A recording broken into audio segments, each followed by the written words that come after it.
Alors que la remise des diplômes de l'école de magie de Kimberly approchait, 20% des étudiants inscrits auraient été consumés par la magie. À cause de cela, Oliver arpentait les couloirs se sentant très tendu. Il fut interpellé par la fleur de Jack qui lui demanda pourquoi il était si nerveux, lui suggérant de se détendre un peu et l'assurant qu'il se dirigeait de toute façon vers un avenir des plus terribles. Oliver pensa que c'était le genre de choses qu'on racontait à tous les nouveaux inscrits de l'académie. Tandis qu'il marchait, il fut surpris de voir Katie, debout au milieu du chemin, se parlant à elle-même à propos de ce terrible avenir que la fleur avait évoqué. Guy s'approcha d'elle, la pressant de ne pas s'inquiéter de ce que les plantes disaient, car elles absorbent les particules magiques du sol, ce qui affecte leur personnalité. Il expliqua que les plantes magiques de l'académie étaient particulièrement désagréables et méchantes. Katie répondit qu'elle ne connaissait pas grand-chose aux plantes magiques, mais qu'elle adorait les animaux magiques. Guy lui demanda alors lesquels elle préférait, et elle lui dit qu'elle les aimait tous, des plus petits aux plus grands, même ceux qui étaient visqueux.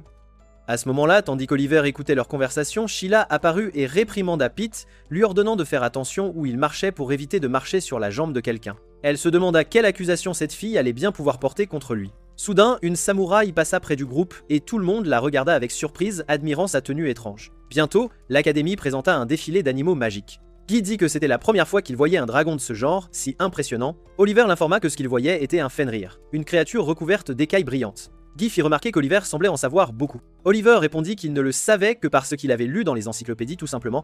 Puis Guy se tourna vers Katie et lui demanda si elle n'avait pas dit qu'elle aimait les animaux. Katie confirma et lui dit qu'il faisait marcher le troll dans leur défilé comme les autres bêtes magiques. Guy lui répondit que les trolls ne parlaient de toute façon pas leur langue et que les sauvages attaquaient les gens, donc ils avaient toujours besoin d'être apprivoisés.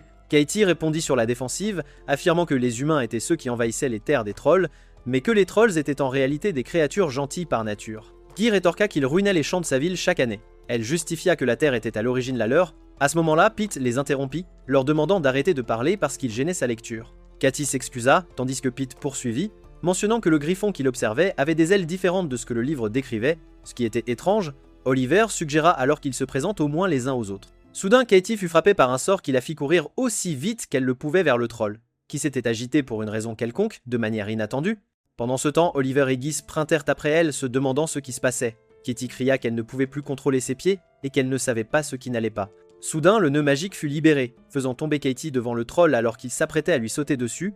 Juste au moment où Katie semblait prête à céder au troll, la samouraï se posta devant lui et lui ordonna de s'arrêter. Elle se tourna ensuite vers Katie et lui demanda si elle pouvait courir. Katie secoua la tête. La samouraï répondit « Pas de problème », dégainant son épée tandis que tout le monde regardait sous le choc, se demandant si elle allait combattre le troll. Nos héros commencèrent à réfléchir à des moyens de distraire le troll en utilisant des sorts, disant que la samouraï combattant le troll semblait se suicider. Cependant, ils ne réussirent pas.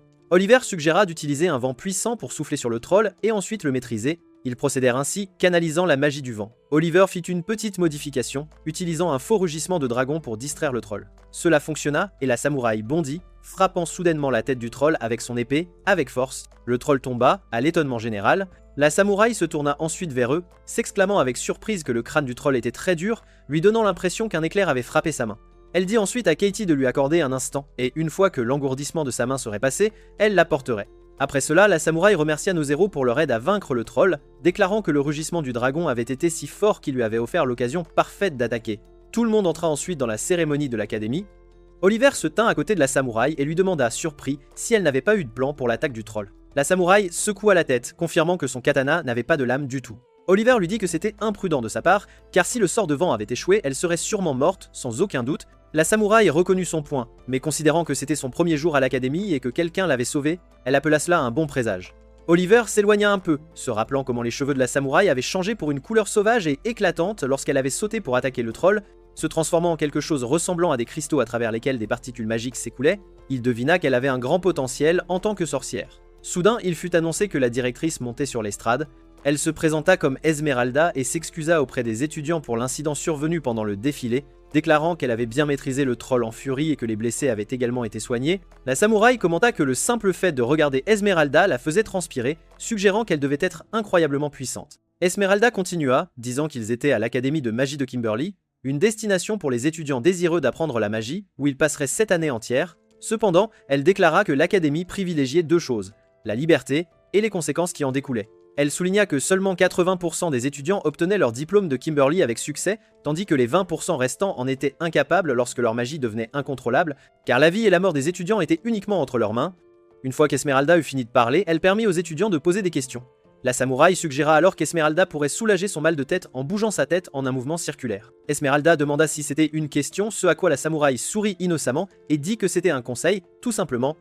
Oliver se demanda si elle était folle. Esmeralda continua en annonçant qu'il passerait maintenant à un banquet de bienvenue, les encourageant à manger et à boire comme il le désirait. Elle fit ensuite un geste aléatoire de la main, faisant flotter tous les étudiants dans les airs comme par magie. Ils furent étonnés de se retrouver dans un autre endroit où il y avait des sièges et des tables à manger. Des étudiants plus âgés de Kimberly les y accueillirent, les invitant à savourer le délicieux jus de raisin blanc. Nos héros se retrouvèrent alors, déclarant qu'ils allaient enfin faire connaissance les uns avec les autres. L'une d'entre eux, nommée Michela, se présenta comme la fille aînée de la famille McFarlane, un clan notable qui vivait dans le sud de Yaleland depuis de nombreux âges. Elle leur demanda de l'appeler Sheila. Guy lui demanda alors si toute sa famille avait une malédiction qui rendait leurs cheveux bouclés comme des anneaux circulaires. Elle l'informa que cette coiffure était un symbole de leur famille et qu'il ne devait pas se moquer de sa coiffure, insistant sur le fait que tous ceux qui la voyaient pour la première fois s'évanouissaient en raison de sa beauté absolue. Katie se présenta comme une étudiante d'échange de Varland, l'un des États fédéraux du Nord, exprimant son amour pour les animaux magiques et les remerciant de l'avoir sauvée. Guy lui demanda pourquoi elle avait couru si vite vers le troll. Katie répondit que quelqu'un avait dû lui faire une blague, c'était certain. Guy dit qu'il venait d'une famille d'agriculteurs magiques avec une riche histoire dans la magie, donc il en savait beaucoup sur les plantes magiques. Pete se présenta ensuite, disant que ses parents n'étaient pas impliqués dans la magie et que sa famille n'avait pas une longue histoire dans ce domaine. Sheila commenta qu'il s'était inscrit comme un étudiant ordinaire à Kimberly, ce qui était plutôt rare. Pete dit qu'il n'était pas là pour se faire des amis. Oliver lui demanda alors s'il lisait le livre d'Alfred Werner sur la définition de la magie pour les non-magiciens. Pete eut l'air surpris et demanda s'il le connaissait. Oliver dit que les nouvelles entre chaque chapitre étaient très agréables à lire. Pete acquiesça, surtout à propos du chapitre se concentrant sur le juge magique. Réalisant qu'il ne connaissait pas encore le nom d'Oliver, Pete se présenta. Oliver lui dit que sa famille pratiquait la magie depuis l'époque de son grand-père, mais qui vivait actuellement avec des proches. Il mentionna avoir un frère et une sœur parmi ses cousins, qui étaient également étudiants à Kimberly, et qui lui en avaient parlé. Sheila fit remarquer que le rugissement du dragon l'avait beaucoup surpris. Oliver répondit qu'il savait comment personnaliser les sorts et inventer de nouvelles façons de les utiliser. La samouraï se présenta comme Nanu, née dans une famille de samouraïs à Torikizen, dans le pays de Yamatsukuni. Elle raconta qu'elle avait failli mourir dans une guerre jusqu'à ce qu'elle soit secourue par un sorcier de passage nommé McFarlane, qui l'invita à Kimberly. Sheila fut étonnée et lui dit que McFarlane était son père, travaillant à temps partiel comme conférencier à Kimberly. Cependant, elle ne s'attendait pas à ce qu'il voyage aussi loin pour recruter de nouveaux étudiants. Pete demanda alors à Nano quel test elle avait passé pour rejoindre Kimberly. Sheila répondit pour Nano, déclarant que chaque professeur avait le droit de recommander un étudiant sans examen, et il semblait que son père l'avait fait pour Nano. Guy les encouragea ensuite à profiter de la nourriture, qui était délicieuse. Katie déclara avec enthousiasme qu'elle mourait de faim, tandis que Nano saisit une assiette de viande rôtie, affirmant que c'était tout pour elle. Oliver la persuada de la partager, lui présentant l'assiette de nourriture comme si elle était une princesse, avec beaucoup de respect. Au petit matin, Oliver se réveilla dans sa chambre à 5 h du matin. Il essaya de saluer Pete qui partageait le logement avec lui, mais Pete ne se réveilla pas. Oliver sortit dans le jardin de l'académie, où une voix lui demanda pourquoi il s'était levé si tôt. Oliver demanda à qui appartenait la voix, et elle répondit qu'elle était une agente secrète envoyée par son frère Gwen. Oliver demanda, surpris, pourquoi elle avait été envoyée. L'agente expliqua que Gwen s'inquiétait pour sa sécurité et lui avait demandé de veiller sur lui jusqu'à ce qu'il s'habitue à l'endroit. Elle se présenta comme Kirsty. Oliver l'accueillit et continua sa promenade, mais il fut surpris de voir Nano se baigner dans la cour ouverte. Il créa une barrière magique autour de sa zone de bain et la réprimanda pour l'avoir fait à la vue du dortoir des garçons. Nano répondit qu'elle se purifiait simplement de la dernière guerre. Oliver remarqua des cicatrices sur son corps et l'interrogea à leur sujet. Nano s'excusa qu'il ait eu à voir cette scène. Les filles se rassemblèrent quelque part pour attendre les garçons, et quand Pete et Oliver arrivèrent, Sheila leur demanda s'ils avaient bien dormi.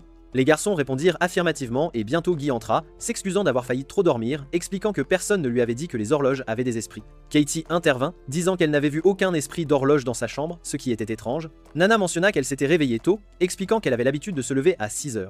Guy remarqua alors que Nana portait l'uniforme de l'académie, et elle lui dit qu'il était arrivé dans sa chambre la nuit précédente. Elle demanda si elle ressemblait à une sorcière maintenant, mais à ce moment-là, Guy aperçut que la robe d'Oliver était mouillée. Quand il l'interrogea à ce sujet, Oliver dit qu'il imaginait juste des choses. Pete interrompit, pressant tout le monde de se dépêcher pour le petit déjeuner, car le premier jour à l'académie serait rempli de cours. Ils passèrent à leur première leçon, qui portait sur les épées. Le professeur Garland leur dit qu'ils devaient d'abord se souvenir de ce qu'était l'escrime. Pete leva la main pour définir les techniques d'épée, mais les autres étudiants commencèrent à chuchoter à son sujet, disant qu'il essayait d'attirer l'attention même s'il n'était qu'un étudiant moyen, sans grand talent.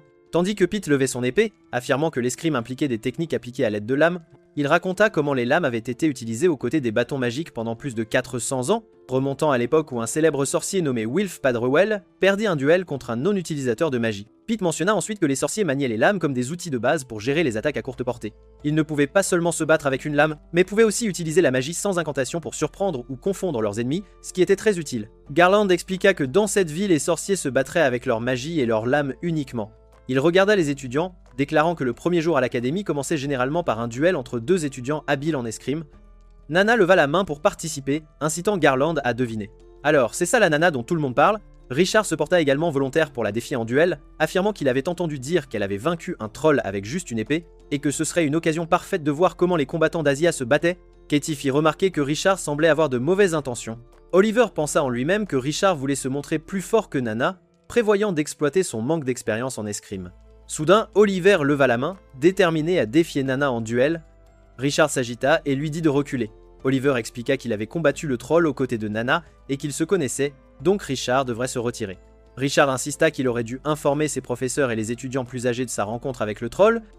Oliver le défia en retour, lui demandant s'il ferait la même chose si un camarade de classe se battait pour sa vie juste devant lui. Sheila interrompit, disant à Richard qu'elle le défierait en duel à l'épée. Richard recula un peu et Sheila lui demanda s'il avait peur, ce qu'il nia tout en acceptant le défi. Garland annonça que le premier duel serait entre Oliver et Nana, tandis que le second serait entre Richard et Sheila. Oliver et Nana s'avancèrent, et Garland jeta un sort de protection sur leurs épées, expliquant que le duel se terminerait lorsque l'un d'eux porterait un coup décisif à la tête ou à la poitrine. Ils se précipitèrent l'un vers l'autre, mais Oliver décida intérieurement de se battre un peu à l'épée et de régler l'affaire sans utiliser de magie, considérant que Nana n'était qu'une débutante. Cependant, Nana chargea Oliver à toute vitesse, et leurs épées s'entrechoquèrent avec une étincelle brillante. Tandis que les autres étudiants observaient le duel de loin, alors que Nana fonçait vers Oliver, elle s'arrêta soudainement et commença à pleurer, regardant la lame avec désespoir. Avant qu'ils ne puissent s'engager à nouveau dans le combat, Garland les arrêta, leur rappelant de ne pas essayer de s'entretuer, déclarant qu'il était sûr qu'ils avaient brisé le sort de fatalité sans s'en rendre compte. Oliver exprima son choc, se demandant ce qu'il était sur le point de faire. Garland leur ordonna de remettre les épées dans leur fourreau. À ce moment-là, Sheila dit à Garland qu'elle pensait que les nouveaux étudiants n'avaient plus besoin d'un autre duel, alors elle se retirait. Richard annonça qu'il ne voyait pas d'inconvénient à se retirer également. Après la conférence, Nana rattrapa Oliver, insistant sur le fait qu'elle n'avait jamais vécu un combat aussi exaltant auparavant, et en était heureuse, mais regrettait seulement qu'il n'ait pas pu terminer le duel. Elle proposa à Oliver de la combattre à nouveau avec une vraie lame et sans sort, mais il lui dit qu'il ne la combattrait plus jamais parce qu'il ne voulait pas qu'ils s'entretuent. Plus tard, nos héros se rassemblèrent, et Guy mentionna que le cours de lancement de sorts juste après le cours d'art l'avait beaucoup surpris, car le professeur Francis leur avait dit qu'ils avaient besoin de bâtons magiques, pas de lames.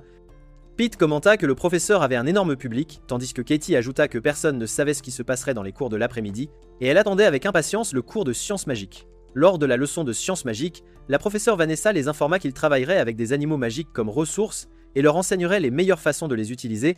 Elle leur montra ensuite des vers à soie et leur demanda de fabriquer plusieurs cocons, disant que chaque étudiant devait créer 10 cocons et que celui qui en ferait 5 réussirait, mais que ceux qui échoueraient feraient face à des conséquences, c'était clair. Ils commencèrent leur tâche, Sheila disant que la leçon lui semblait facile mais elle brûla bientôt l'un de ses cocons. Guy lui demanda avec étonnement si ce n'était pas facile pour elle. Sheila affirma qu'elle avait fait tout le nécessaire puisqu'elle n'en avait besoin que de 5 et qu'un seul échec n'aurait pas d'importance.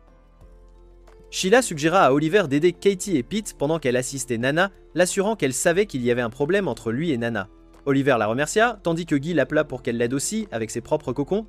Sheila dit qu'elle l'aiderait une fois qu'il aurait compris son conseil et qu'il arrêterait d'échouer. À ce moment-là, Vanessa observa les étudiants disant qu'ils étaient meilleurs que ceux de l'année dernière, car aucun d'entre eux n'avait été attaqué, mais elle remarqua que Katie en était toujours à son 5e cocon et lui dit de se dépêcher, disant que ce n'était qu'un ver à soie qui avait besoin d'être nourri de magie. Pendant ce temps, Sheila dit à Oliver que Nana avait terminé même si elle était presque sur le point d'échouer. Elle demanda des nouvelles des progrès de Katie, et Oliver répondit qu'elle s'en sortait bien jusqu'au 9e cocon mais qu'elle avait des objectifs différents des leurs, ce qui était surprenant. Elle n'était pas intéressée par le cours mais voulait sauver autant de créatures magiques que possible. Sur le dernier cocon, Katie fut distraite et il devint noir. Oliver lui ordonna de le brûler immédiatement, mais elle tenta de sauver la créature magique malgré le danger. Soudain, la créature sauta du cocon pour attaquer Katie. Oliver et Pete se précipitèrent pour aider Katie et s'occuper de la créature. La professeure Vanessa les informa qu'ils perdaient 2 points pour avoir aidé Katie. Après cela, Katie s'excusa auprès d'Oliver de l'avoir forcé à quitter le cours avec elle parce qu'elle s'était blessée pendant l'expérience. Elle lui dit que sa famille avait une variété d'animaux, des chiens et des chats aux créatures magiques et aux demi-humains, et mentionna qu'elle était proche d'un troll nommé Petro. C'est pourquoi elle ne pouvait pas se retenir en voyant un animal blessé devant elle. Elle ne pouvait accepter que tout ne soit que des ressources pour les sorciers à utiliser sans droit, sans aucune considération. Oliver remarqua qu'elle devait avoir vécu parmi les anges mais était descendue sur Terre et avait expérimenté la dureté de ce monde, donc elle ne pouvait plus rester une ange. Katie le fixa sous le choc, tandis qu'Oliver continua, déclarant que si elle maintenait sa gentillesse malgré tout, ce serait vraiment noble de sa part, la rendant plus noble que n'importe quel autre ange, c'est certain. Katie rougit à ces mots, et il lui dit qu'elle n'avait vu qu'une petite partie du côté de Kimberly, lui conseillant de ne pas être déçue et de réfléchir attentivement à ses décisions. Puis Oliver ouvrit soudainement la porte, faisant tomber leur compagnon au sol, de manière inattendue, il lui dit qu'elle n'était pas seule, comme elle pouvait le constater. Après cela, Oliver partit explorer l'académie. Kirsty lui conseilla de choisir ses amis avec sagesse, disant que quelqu'un qui ne pouvait pas tuer un ver à soie ne durait pas longtemps à Kimberly, c'était une évidence, il lui dit que c'était à lui de décider cela. Kirsty nota qu'elle voulait lui faire savoir qu'elle se dirigeait vers Gwen, alors elle le laisserait un peu. Il lui demanda de transmettre ses salutations à Gwen. Plus tard, nos héros se rassemblèrent à la table où Guy remarqua que Katie s'était rétablie. Katie lui dit qu'elle allait bien, tandis qu'elle remarqua que Nana semblait distraite et devina qu'elle avait envie de parler à quelqu'un. Katie mentionna qu'elle pouvait lui parler à tout moment. À ce moment-là, Pete se leva, disant qu'il avait oublié son livre dans le cours de lancement de sorts et qu'il allait le chercher. Oliver lui dit que les choses perdues à Kimberly ne se retrouvaient pas facilement. Sheila suggéra qu'il était possible qu'une fée malicieuse ait trouvé le livre.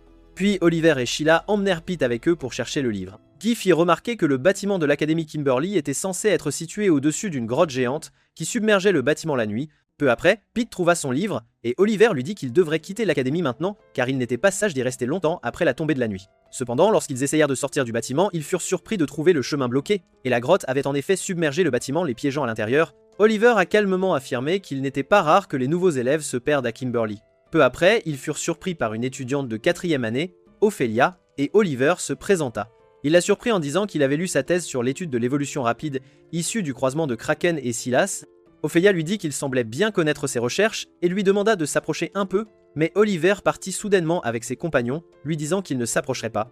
En sortant, ils furent interpellés par Cyrus, un élève de 5e année, qui leur demanda pourquoi il laissait une femme seule. Ophélia les suivit de près, affirmant qu'ils étaient bruyants et avaient besoin de discipline puisqu'ils étaient partis en plein milieu de sa conversation. À ce moment-là, Oliver tenta de calmer l'ambiance tendue, tandis qu'Ophélia demanda sarcastiquement à Cyrus s'il profanait toujours chaque cadavre qui lui tombait sous la main. Cyrus rétorqua que ce qu'elle faisait, courir après les hommes pour satisfaire ses désirs, n'était rien comparé à ses propres actions. Ophélia écarquilla les yeux sous le choc et demanda à Cyrus s'il se trompait, ce à quoi il la traita de démon succube. Ophélia le menaça d'être prêt pour ce qui allait arriver après ce nom, et Cyrus lui rappela qu'il lui avait autrefois arraché la moitié de son courage. Sur ce, Ophélia dégaina rapidement son épée tandis que Cyrus se préparait à contre-attaquer, ayant créé une créature squelettique pour l'attaquer, transformée en un monstre énorme, ce qui poussa Oliver à déclarer que c'était le bon moment pour s'échapper. Juste avant qu'ils ne puissent fuir, Cyrus leur barra le chemin avec une toile, disant que même si leurs esprits étaient vifs, cela ne les aiderait pas à s'enfuir. Nano arriva, affirmant que c'était vrai puisque tous ceux qui venaient à cet endroit finissaient par mourir, ce qui la rendait nostalgique du passé. Oliver fut stupéfait de voir Nano, tandis que Cyrus commença à commander sa créature avec sa baguette pour frapper Ophélia. Nano dit alors à ses compagnons que c'était leur chance de s'échapper et qu'elle s'occuperait de Cyrus et Ophélia, leur assurant qu'une fois qu'elle rejoindrait le combat, il serait difficile pour les deux sorciers de les poursuivre. Pendant ce temps, Cyrus et Ophélia échangeaient des insultes. Il lui demanda quelle créature grotesque elle allait enfanter ensuite, et elle l'interrogea sur le cadavre d'où il avait tiré cette colonne vertébrale. Juste à ce moment, Nano chargea les sorciers, disant à ses amis qu'ils devaient s'enfuir. Oliver tenta de la rattraper, mais soudain des flammes éclatèrent autour d'eux, et Alvin, le président du conseil des élèves, apparut, disant qu'il avait clairement expliqué comment recruter correctement les nouveaux étudiants. Cyrus répondit qu'Alvin n'avait pas changé, lançant d'abord sa flamme, puis parlant, et le traita de torturé. Alvin regarda nos héros d'un air rassurant, disant qu'il ne laisserait pas ces deux-là leur faire du mal, tandis que Carlos, le superviseur des élèves de 5e année, tenait sa lame contre le cou d'Ophélia et lui dit qu'elle avait sûrement entendu ce qu'Alvin avait dit. Alvin ordonna à Cyrus et Ophélia de retourner dans les profondeurs de la grotte, les menaçant de punition plus tard. Tous deux retournèrent à leur place, tandis que Carlos dit à nos héros que leur premier jour semblait un peu difficile, mais qu'ils étaient en sécurité maintenant. Alvin exprima sa surprise qu'ils aient réussi à s'échapper sans être kidnappés, car ils n'étaient pas les seuls perdus à Kimberly. Après avoir quitté la grotte, Katie exprima son inquiétude pour Nano, qui s'excusa alors auprès d'elle. Oliver réprimanda Nano, lui demandant si elle voulait mourir. Il la saisit par le col, se souvenant qu'elle lui avait dit à l'académie qu'il suffisait de la mort d'une seule personne pour que les autres s'échappent. Oliver demanda curieusement comment elle avait envisagé un tel suicide, et Sheila intervint pour le calmer, leur demandant de parler ailleurs. Alors tout le monde demanda à Nano ce qu'elle comptait faire. Elle révéla qu'elle avait perdu la volonté de vivre il y a longtemps et ne se sentait plus du tout vivante après avoir mené l'une des pires batailles, où leur ennemi Yoshihisa dirigeait 50 000 soldats, tandis que son armée comptait environ 200 hommes. Tout ce dont elle se souvenait, c'était de tuer jusqu'à ce qu'elle soit choquée de se retrouver dans le camp ennemi. Elle chargea le général Yoshihisa, déterminé à le tuer, mais l'un des soldats lui barra le chemin avec son épée et elle le fendit en deux. À ce moment-là, Yoshihisa ordonna à ses soldats d'abattre Nano et se moqua de sa jeunesse.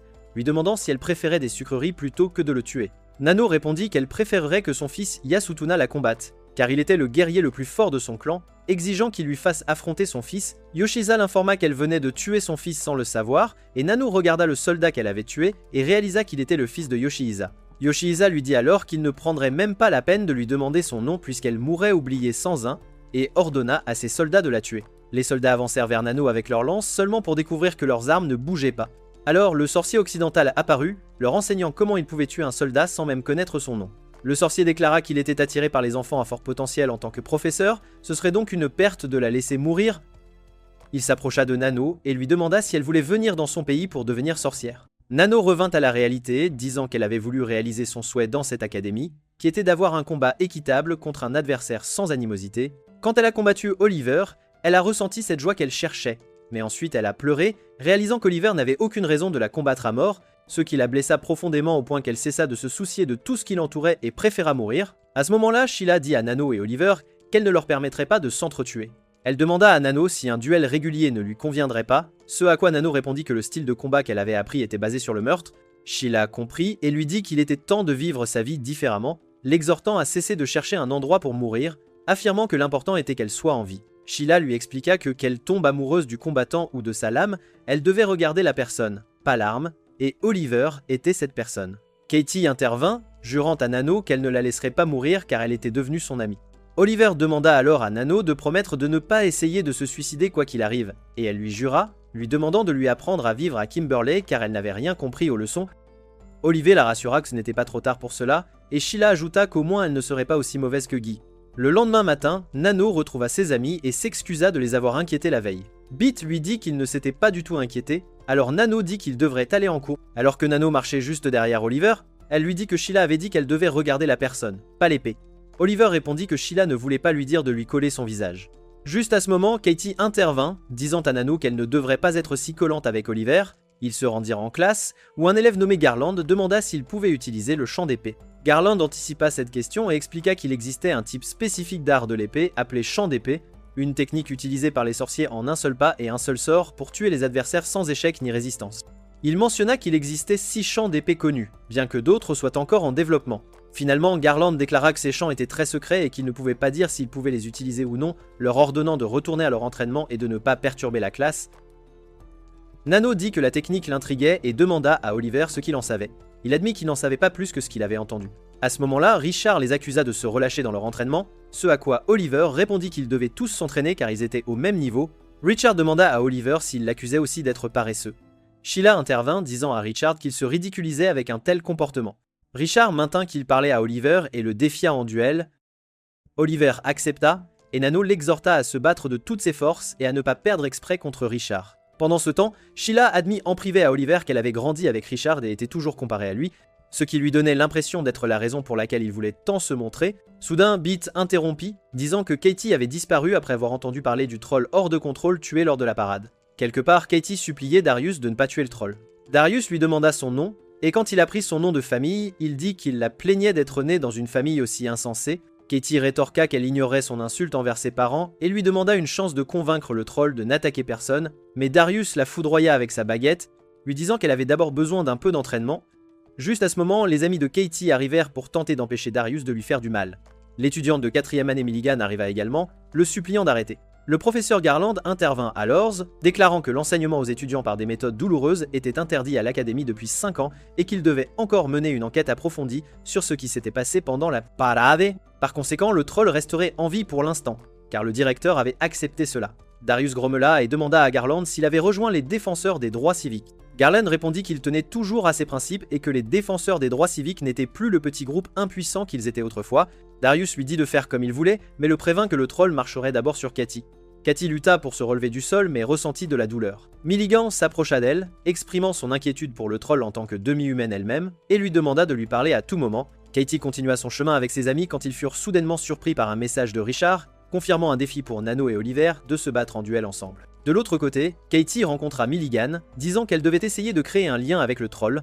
Milligan l'informa que la plupart des trolls de Kimberley sont habitués à côtoyer les gens, mais ce troll particulier était devenu renfermé depuis l'incident de la parade. Katie s'approcha du troll, prit de la nourriture et lui dit qu'elle n'était pas son ennemi, lui offrant également à manger. Pendant ce temps, Sheila demanda à Nano si cela la dérangerait de défier Richard en duel, ce à quoi Nano accepta. Oliver commenta qu'il ne pourrait pas éviter d'affronter Richard, et la meilleure solution était d'accepter le défi. Guy demanda pour la deuxième fois où le duel aurait lieu, et Pete lui dit que ce serait au premier niveau de la grotte demain. Guy dit qu'il n'avait pas oublié et voulait juste s'assurer. Ils se rendirent ensuite en classe, où ils entendirent un groupe d'autres étudiants insulter Katie, la traitant de folle de se soucier du troll qui avait essayé de la blesser. Guy tenta de les combattre, mais Oliver le calma, tandis que Pete dit qu'il n'avait aucune intention de se battre. Cependant, dès que Katie entra dans la salle de classe, un élève se moqua d'elle et la coinça, disant que cette classe n'était que pour les humains, mais qu'il pouvait la guider vers sa cage. À ce moment-là, les amis de Katie se mirent en colère et défièrent ses étudiants à un combat. À cause de cette bagarre, ils furent plus tard mis en retenue en guise de punition. Sheila leur dit alors qu'elle se sentait impuissante d'être retenue ainsi. Guy dit qu'il avait eu 5 étudiants, et il ne le regrettait pas. Nano intervint en disant qu'elle avait mis à terre 12 étudiants. Sheila répondit qu'elle s'attendait à cela de la part de Nano et Guy, mais ne pouvait pas croire qu'Oliver soit celui qui avait commencé. Oliver dit qu'il ne se défendrait pas et les invita à l'insulter autant qu'il le voulait. Katie s'excusa auprès de lui ainsi qu'auprès de Nano et Guy, disant qu'elle ne pouvait pas se défendre. Oliver lui dit que ce n'était pas sa faute, tandis que Guy indiqua que c'était le bon moment pour eux de décharger leur colère. Puisque ses étudiants l'avaient insulté devant eux, Katie les remercia disant que cela aggravait encore les choses, car la plupart de leurs camarades de première année étaient maintenant contre eux. Ainsi, Richard saisirait l'occasion de profiter de la situation autant qu'il le pourrait. Nano dit qu'il serait impuissant seul comme ça. Katie remarqua que le duel de demain ne serait jamais équitable et demanda à Oliver s'il le savait vraiment. Puis le moment du duel arriva et nos héros tirèrent leurs épées. Oliver conseilla à ses amis de ne pas hésiter à attaquer s'ils sentaient un danger, puis ils commencèrent à descendre un long chemin dans la grotte, mené par les amis de Richard jusqu'au lieu du duel. Guy se demanda où ils allaient, et Sheila expliqua qu'il y avait de nombreux endroits pour se battre en duel dans la grotte. Pete espéra que Richard et ses amis ne leur avaient pas tendu de piège. Bientôt, les amis de Richard les menèrent à l'endroit prévu, qui était l'arène Fluffy, où ils furent surpris de trouver tant d'étudiants. Oliver demanda ce qui se passait, puis ordonna à Sheila de protéger Katie, Guy et Pete. Sheila accepta et lui dit qu'il comptait sur lui et Nano. Juste à ce moment, Richard apparut, et de nombreux monstres furent lâchés dans la zone de compétition. Richard les abattit immédiatement avec son épée. Nano se demanda alors ce qui se passait, et Oliver expliqua que c'était le jeu traditionnel de chasse aux kobolds pratiqué par les sorciers, bien que certains s'y opposent tellement qu'il était devenu rare à cette époque. Richard s'approcha alors d'Oliver, lui demandant ce qui se passait puisqu'il savait qu'il était venu ici juste pour un duel. Richard lui dit qu'il ne gagnerait aucun honneur en les battant dans un duel régulier, alors il chasserait le kobold à tour de rôle. Celui qui tuerait le plus de kobolds serait le vainqueur. Oliver pensa un instant que Richard semblait très doué à ce jeu. Puisque Nano n'avait jamais vu de kobold auparavant, il serait préférable de laisser Richard gagner afin qu'ils puissent avoir une chance de réparer leur relation avec lui. Soudain, l'un des amis de Richard repéra un kobold s'échappant et le poursuivit, le tuant au milieu des acclamations de la foule. Nano cria de colère, demandant ce qu'il y avait d'amusant dans ce qu'il faisait et comment il pouvait forcer ceux qui ne pouvaient pas se battre à rester dans l'arène pour s'affronter et se blesser mutuellement. Les étudiants s'énervèrent alors et commencèrent à lancer des objets sur Nano, exigeant qu'elle parte si elle ne voulait pas se battre. Nano se tourna vers Oliver, demandant de partir car il n'y avait rien ici qui vaille la peine de dégainer leurs épées. Richard lui demanda si elle ne savait pas combien d'efforts avaient été déployés pour organiser cela, tandis que les amis de Richard lui barraient le chemin, exigeant qu'elle revienne et se batte, où ils l'affronteraient tous. Pendant ce temps, un étudiant essayait de faire sortir le deuxième kobold dans l'arène, mais fut choqué quand ce qui émergea de la cage fut un Garuda, provoquant le chaos alors qu'il en tuait un. Richard se figea de peur, disant que personne ne lui avait dit qu'un monstre comme celui-ci serait là. Tout le monde pointa son épée vers le Garuda, essayant de le vaincre, mais il esquiva agilement leurs attaques. Il enfonça ensuite ses griffes dans un autre étudiant, semant le chaos sur son passage. Oliver avertit Richard que le Garuda était un démoné et qu'il n'était pas de taille face à sa puissance. À ce moment-là, les étudiants tentèrent d'ouvrir la porte de l'arène, mais elle ne bougea pas. Le Garuda devint encore plus furieux, massacrant de nombreuses personnes devant un Richard stupéfait qui tenta de l'attaquer. Oliver le calma, l'avertissant qu'il deviendrait la première victime s'il tentait de le poursuivre, mais Nano le coupa avec son épée, exigeant qu'il reste en place puisqu'elle était son adversaire et qu'il devait l'affronter. Le Garuda se cabra, et Nano avança droit vers lui avec son épée. Guy suggéra de l'aider, mais Sheila lui dit que s'ils allaient vers elle, il ne ferait que l'entraver. Guy demanda à Sheila s'ils allaient juste regarder.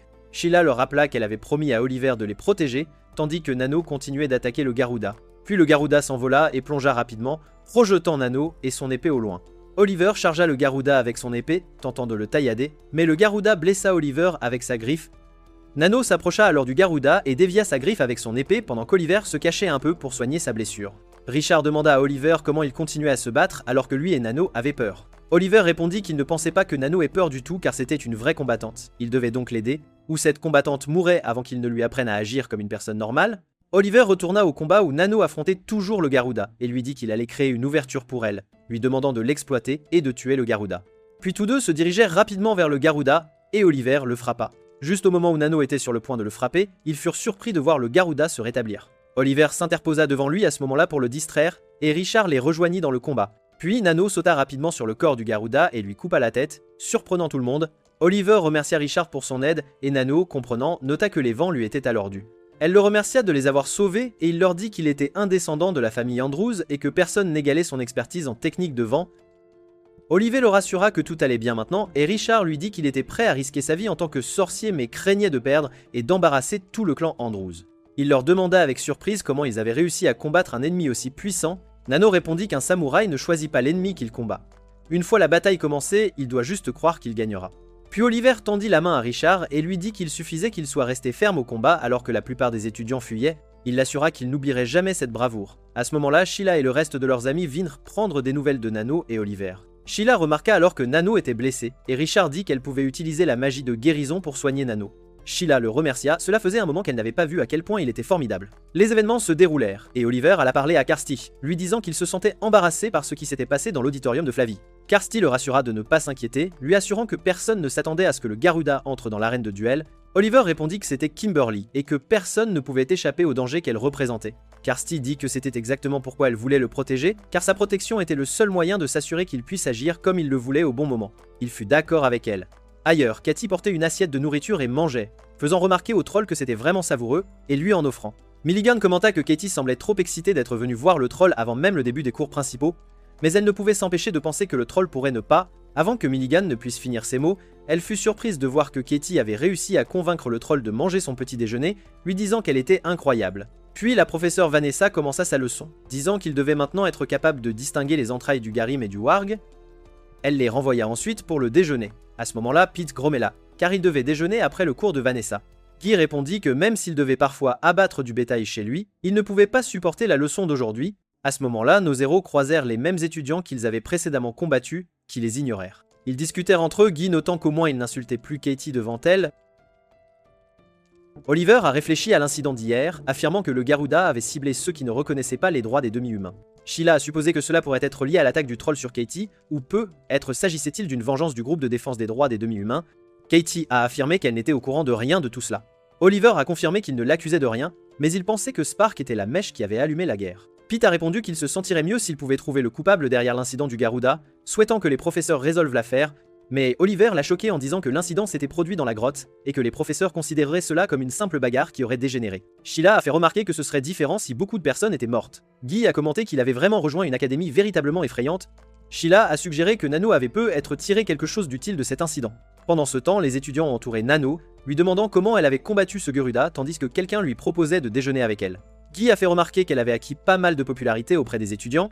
Katie a dit que c'était à prévoir après que Nano ait combattu le Garuda, mais elle s'est demandé pourquoi Oliver n'avait pas gagné autant de popularité qu'elle. Sheila a plaisanté en disant qu'elle pourrait passer 1 heure à discuter du style de combat d'Oliver contre le Garuda, ce à quoi Guy a fait remarquer qu'elle avait déjà passé la nuit dernière à en parler. Kit a fait remarquer que comparé au style de combat brillant de Nano, celui d'Oliver semblait terne et difficile à comprendre. Guy a demandé à Pete s'il essayait de saboter la psyché d'Oliver.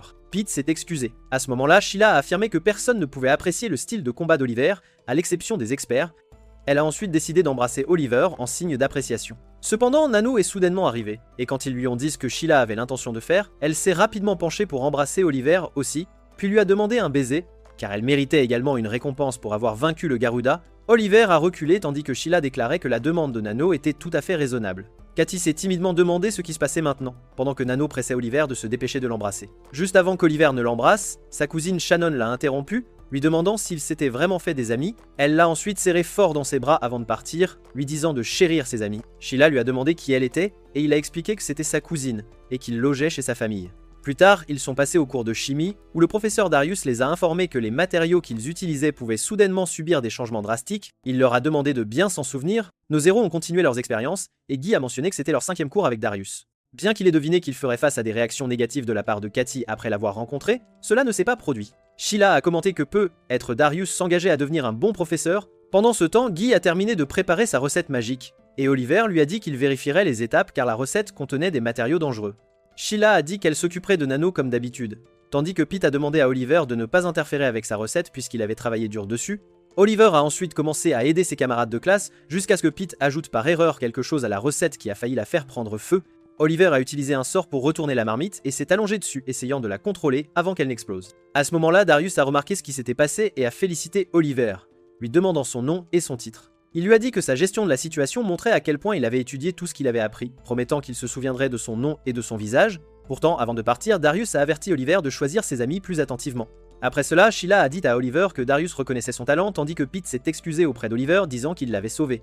Puis Richard est venu et a mis en garde Oliver contre Darius, disant qu'il prenait les étudiants doués sous son aile pour ruiner leur future carrière. Il accuse également les meilleurs étudiants de voler leurs recherches et de les présenter comme son propre travail. Oliver est resté silencieux et Richard l'a exhorté à ne pas faire confiance au professeur Darius, l'assurant qu'il serait bientôt invité à le rejoindre. Oliver l'a remercié pour le conseil. Richard a ensuite mentionné qu'une de ses connaissances voulait faire la connaissance de Katie et des autres à cause de l'incident du troll. Bientôt, Maclay est apparu et s'est excusé auprès de Katie et des autres, disant qu'elle n'avait pas su que le troll deviendrait incontrôlable comme ça. Guy lui a demandé pourquoi elle avait fait ça, et elle a répondu que son père lui avait dit que les activistes anti-droit étaient une honte pour les sorciers partout, alors elle avait utilisé son sort comme une sorte de farce. Hit lui a dit que trahir quelqu'un par derrière était un acte lâche. Maclay s'est de nouveau excusé. Oliver lui a ensuite demandé qui était impliqué avec elle pour que le troll devienne incontrôlable. Maclay a répondu qu'elle ne savait pas, elle avait juste jeté le sort sur Katie pour l'embarrasser. Après cela, nos héros ont discuté de la question entre eux, Sheila se demandant s'ils pouvaient vraiment faire confiance aux paroles de Maclay, et qui avait alors envoyé le troll dans une telle frénésie. Katie les a exhortés à arrêter d'y penser, disant qu'elle irait voir le troll.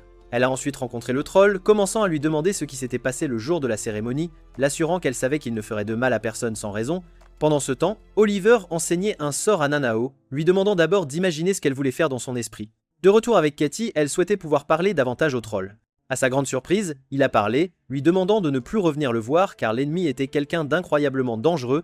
De l'autre côté, Nano a lancé un sort de vent et Oliver lui a dit qu'elle ne devrait pas se précipiter pour le maîtriser. Elle a expliqué qu'elle voulait le maîtriser rapidement puisque c'était le premier sort qu'elle faisait avec tout le monde.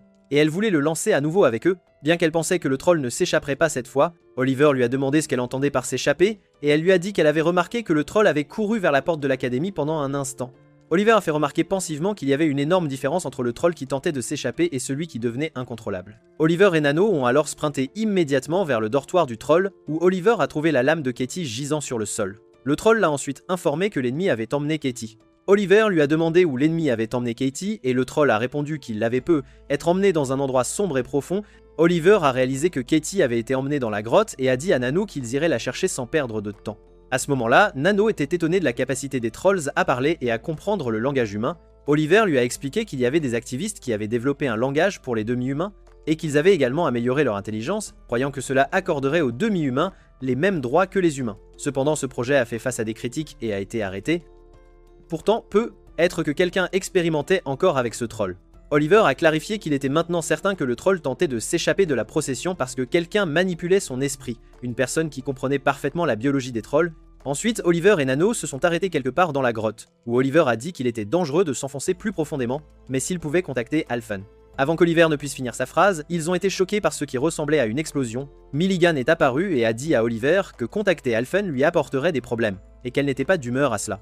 Oliver a levé son regard, choqué de voir Milligan, tandis qu'elle a accueilli Oliver et Nano, disant qu'ils étaient maintenant dans son laboratoire. Elle a exprimé son mécontentement envers eux pour avoir vaincu le Garuda, qu'il lui avait fallu une année entière pour en faire son disciple, mais il l'avait tué à la place. Oliver a jeté un léger coup d'œil en avant et a trouvé Katie allongée là. Il a demandé à Milligan ce qu'elle lui avait fait. Elle lui a dit qu'elle ne lui avait encore rien fait. Elle avait amené Katie parce qu'elle avait éveillé la capacité du troll à parler. Milligan a expliqué qu'elle avait mené des expériences sur le troll pendant un certain temps, mais qu'il avait toujours refusé de lui parler. Puis elle a convoqué ses outils magiques, disant qu'elle examinerait le cerveau de Katie, car elle était curieuse de savoir comment la capacité de parler du troll avait été éveillée.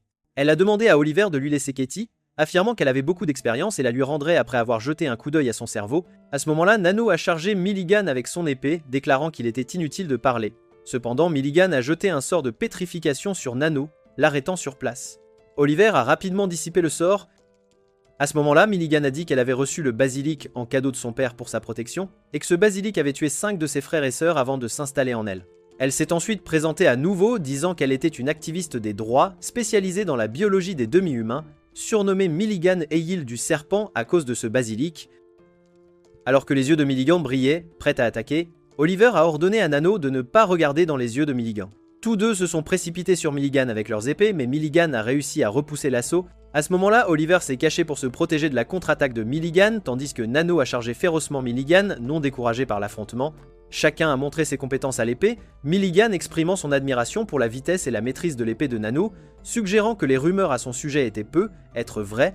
Nano possédait en effet une vitesse extraordinaire. Pendant ce temps, alors que Nano était absorbée par sa conversation avec Milligan, elle a été prise au dépourvu par un piège manquant de trébucher au sol, mais Oliver est intervenu juste à temps, sauvant Nano de la chute. Milligan a alors fait remarquer qu'Oliver intervenait chaque fois que Nano était distraite. Oliver a dissimulé son attaque derrière un mur défensif, chargeant rapidement Milligan, mais elle a rapidement riposté, déclarant que c'était un tour bon marché. Nano a renouvelé son assaut, incitant Milligan à reconnaître qu'elle trouvait Nano une adversaire coriace, admettant des difficultés à l'affronter directement. Ainsi, Milligan a décidé de recourir à la magie, lançant un sort qui a libéré une lumière massive dans la zone, suivi d'une puissante explosion.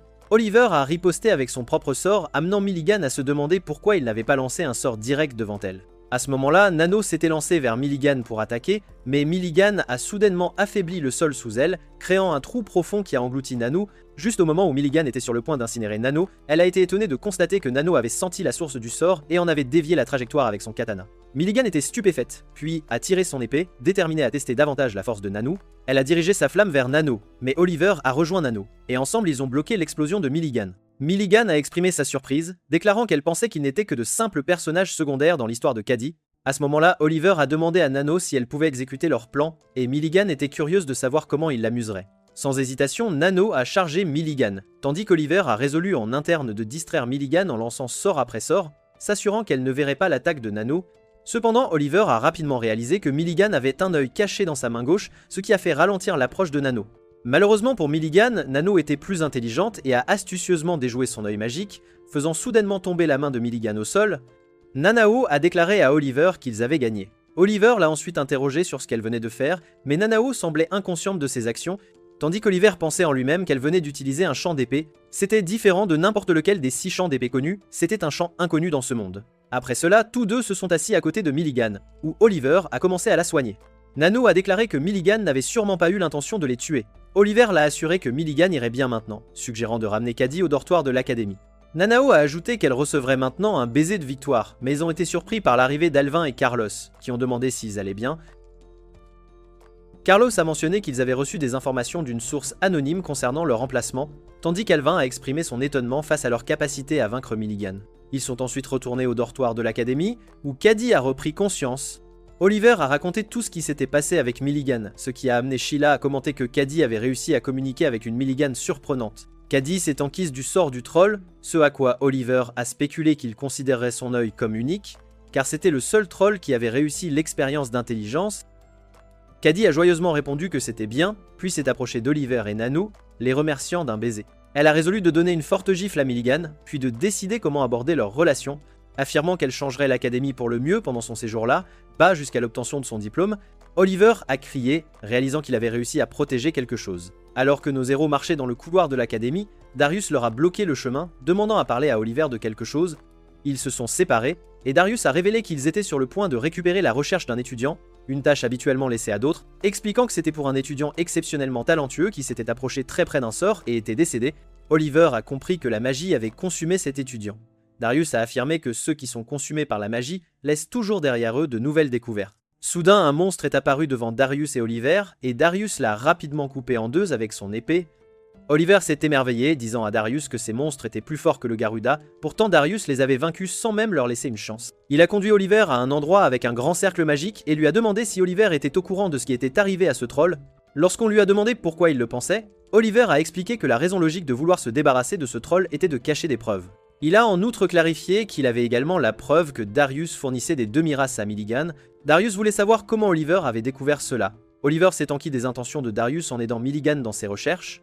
Darius l'a informé que son objectif était d'éradiquer la folie au sein de l'humanité. Il a expliqué que depuis l'aube de l'humanité, la société était composée de 1% de génies et de 99% de fous. Et il voulait changer cela en altérant la source même de l'intelligence humaine. Oliver a demandé s'il avait l'intention d'utiliser la même méthode sur les humains, ce que Darius n'a pas nié, mais a mentionné qu'obtenir des échantillons de demi-race pour ses recherches serait désormais difficile. Oliver l'a interrogé sur ce qu'il voulait de lui, et Darius a expliqué qu'il avait besoin d'aide pour ce qu'il faisait. Il a ensuite demandé à Oliver où il était, et ce qu'il faisait en l'an 1525 du grand calendrier, la 8e nuit du 4e mois. Darius a trouvé la question intrigante et s'est enquis de ce qu'Oliver savait. Oliver est devenu agité, exigeant une réponse puisqu'il était celui qui posait la question. Darius a remarqué avec surprise que la femme avait encore des parents vivants. Oliver l'a remercié de ne pas avoir changé au cours des 7 dernières années et d'être resté le même Darius qu'il avait toujours détesté. Oliver a posé sa main sur son épée, disant à Darius de tirer son arme quand il le souhaiterait. Darius a dégainé son épée et a chargé Oliver avec une intention menaçante, jurant de ne pas le laisser mourir d'une mort humaine. Tous deux ont commencé à montrer leurs compétences en combat à l'épée. À ce moment-là, Oliver a prédit l'avenir, remarquant que les compétences de Darius étaient supérieures aux siennes. Il a résolu d'utiliser le 4e champ d'épée pour éliminer Darius. Oliver a rapidement maîtrisé Darius, le faisant tomber au sol, étonné de la façon dont Oliver avait utilisé le 4e champ d'épée. Car il était censé être mort avec cette femme il y a 7 ans, Oliver a révélé qu'il avait hérité de certains traits de sa mère, laissant Darius sous le choc. Oliver a expliqué que le sort de douleur pouvait reproduire la douleur que l'utilisateur ressentait personnellement. Il s'est ensuite approché de Darius, déclarant qu'il ressentait les 128 formes de douleur qu'il avait infligées à sa mère, et qu'il continuerait à le torturer avec ses sorts, lui rendant chaque anse de douleur qu'il lui avait causé. Se levant, Oliver a demandé à Darius de chercher les mots magiques qui le conduiraient à le pardonner et à l'absoudre. Il a lancé le premier sort, faisant crier Darius de douleur, se demandant comment il osait faire cela à son professeur, se demandant s'il essayait de s'opposer à toute l'académie. Oliver a continué à tourmenter Darius, se rappelant le moment où il avait piégé sa mère, lui disant que c'était la douleur numéro 57 et non la moitié de la douleur que sa mère avait subie. Il a pressé Darius pour les mots magiques, incitant Darius à le supplier de le tuer. À ce moment-là, Gwen et Shannon sont arrivés, demandant à Oliver si c'était fini, ce qu'il a confirmé. Gwen s'est enquise de comment il se sentait maintenant et Oliver a répondu qu'il ne pouvait l'utiliser que 2 fois de plus, après quoi il mourrait s'il l'utilisait à nouveau. Il a demandé à Gwen de compter sur eux, l'assurant qu'ils ouvriraient la voie. Ensuite, Kirsty est apparue pour la première fois devant Oliver, déclarant que le servir était un honneur. Oliver a réalisé qu'elle était celle qui avait parlé à Alvin de son incident avec Milligan. Peu après, Gwen a présenté Oliver aux disciples de sa mère, et Oliver a mis la couronne. Les disciples de sa mère lui ont demandé de régner et de les guider, jusqu'à ce que tous les traîtres qui avaient trahi sa mère soient morts. Oliver a juré de les tuer tous, déclarant qu'il en restait 6, et qu'il ne permettrait à aucun d'entre eux de survivre. Après 4 mois, tous les professeurs se sont réunis, et Vanessa a dit à la directrice Esmeralda qu'ils se rencontraient pour discuter de Darius. Esmeralda a répondu que cela faisait 4 mois que Darius avait disparu, donc il pouvait le considérer comme mort. Francis était choqué et a dit que Darius n'était pas le genre à se perdre bêtement dans une grotte. Enrico a répondu que cela signifiait que quelqu'un devait l'avoir tué. Vanessa a ajouté que c'était quelque chose que personne ne pouvait faire, car si quelqu'un avait pu tuer Darius, ce serait soit l'un des 6, soit ce garçon Garland, ou même McFarlane aurait pu le faire aussi. Juste à ce moment-là, McFarlane est apparu soudainement et a demandé d'un ton moqueur à quoi servaient toutes ces louanges. Vanessa lui a demandé s'il était revenu, tandis que la directrice a demandé qu'il ne les interrompe pas. McFarlane s'est excusé, disant qu'il aimait pimenter les choses quand la situation stagnait.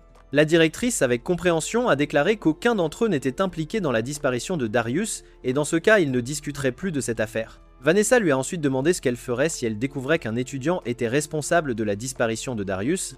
La directrice a répondu qu'elle le ferait souffrir désespérément. Dans le dortoir des garçons, Pete faisait un cauchemar, se réveillant en haletant.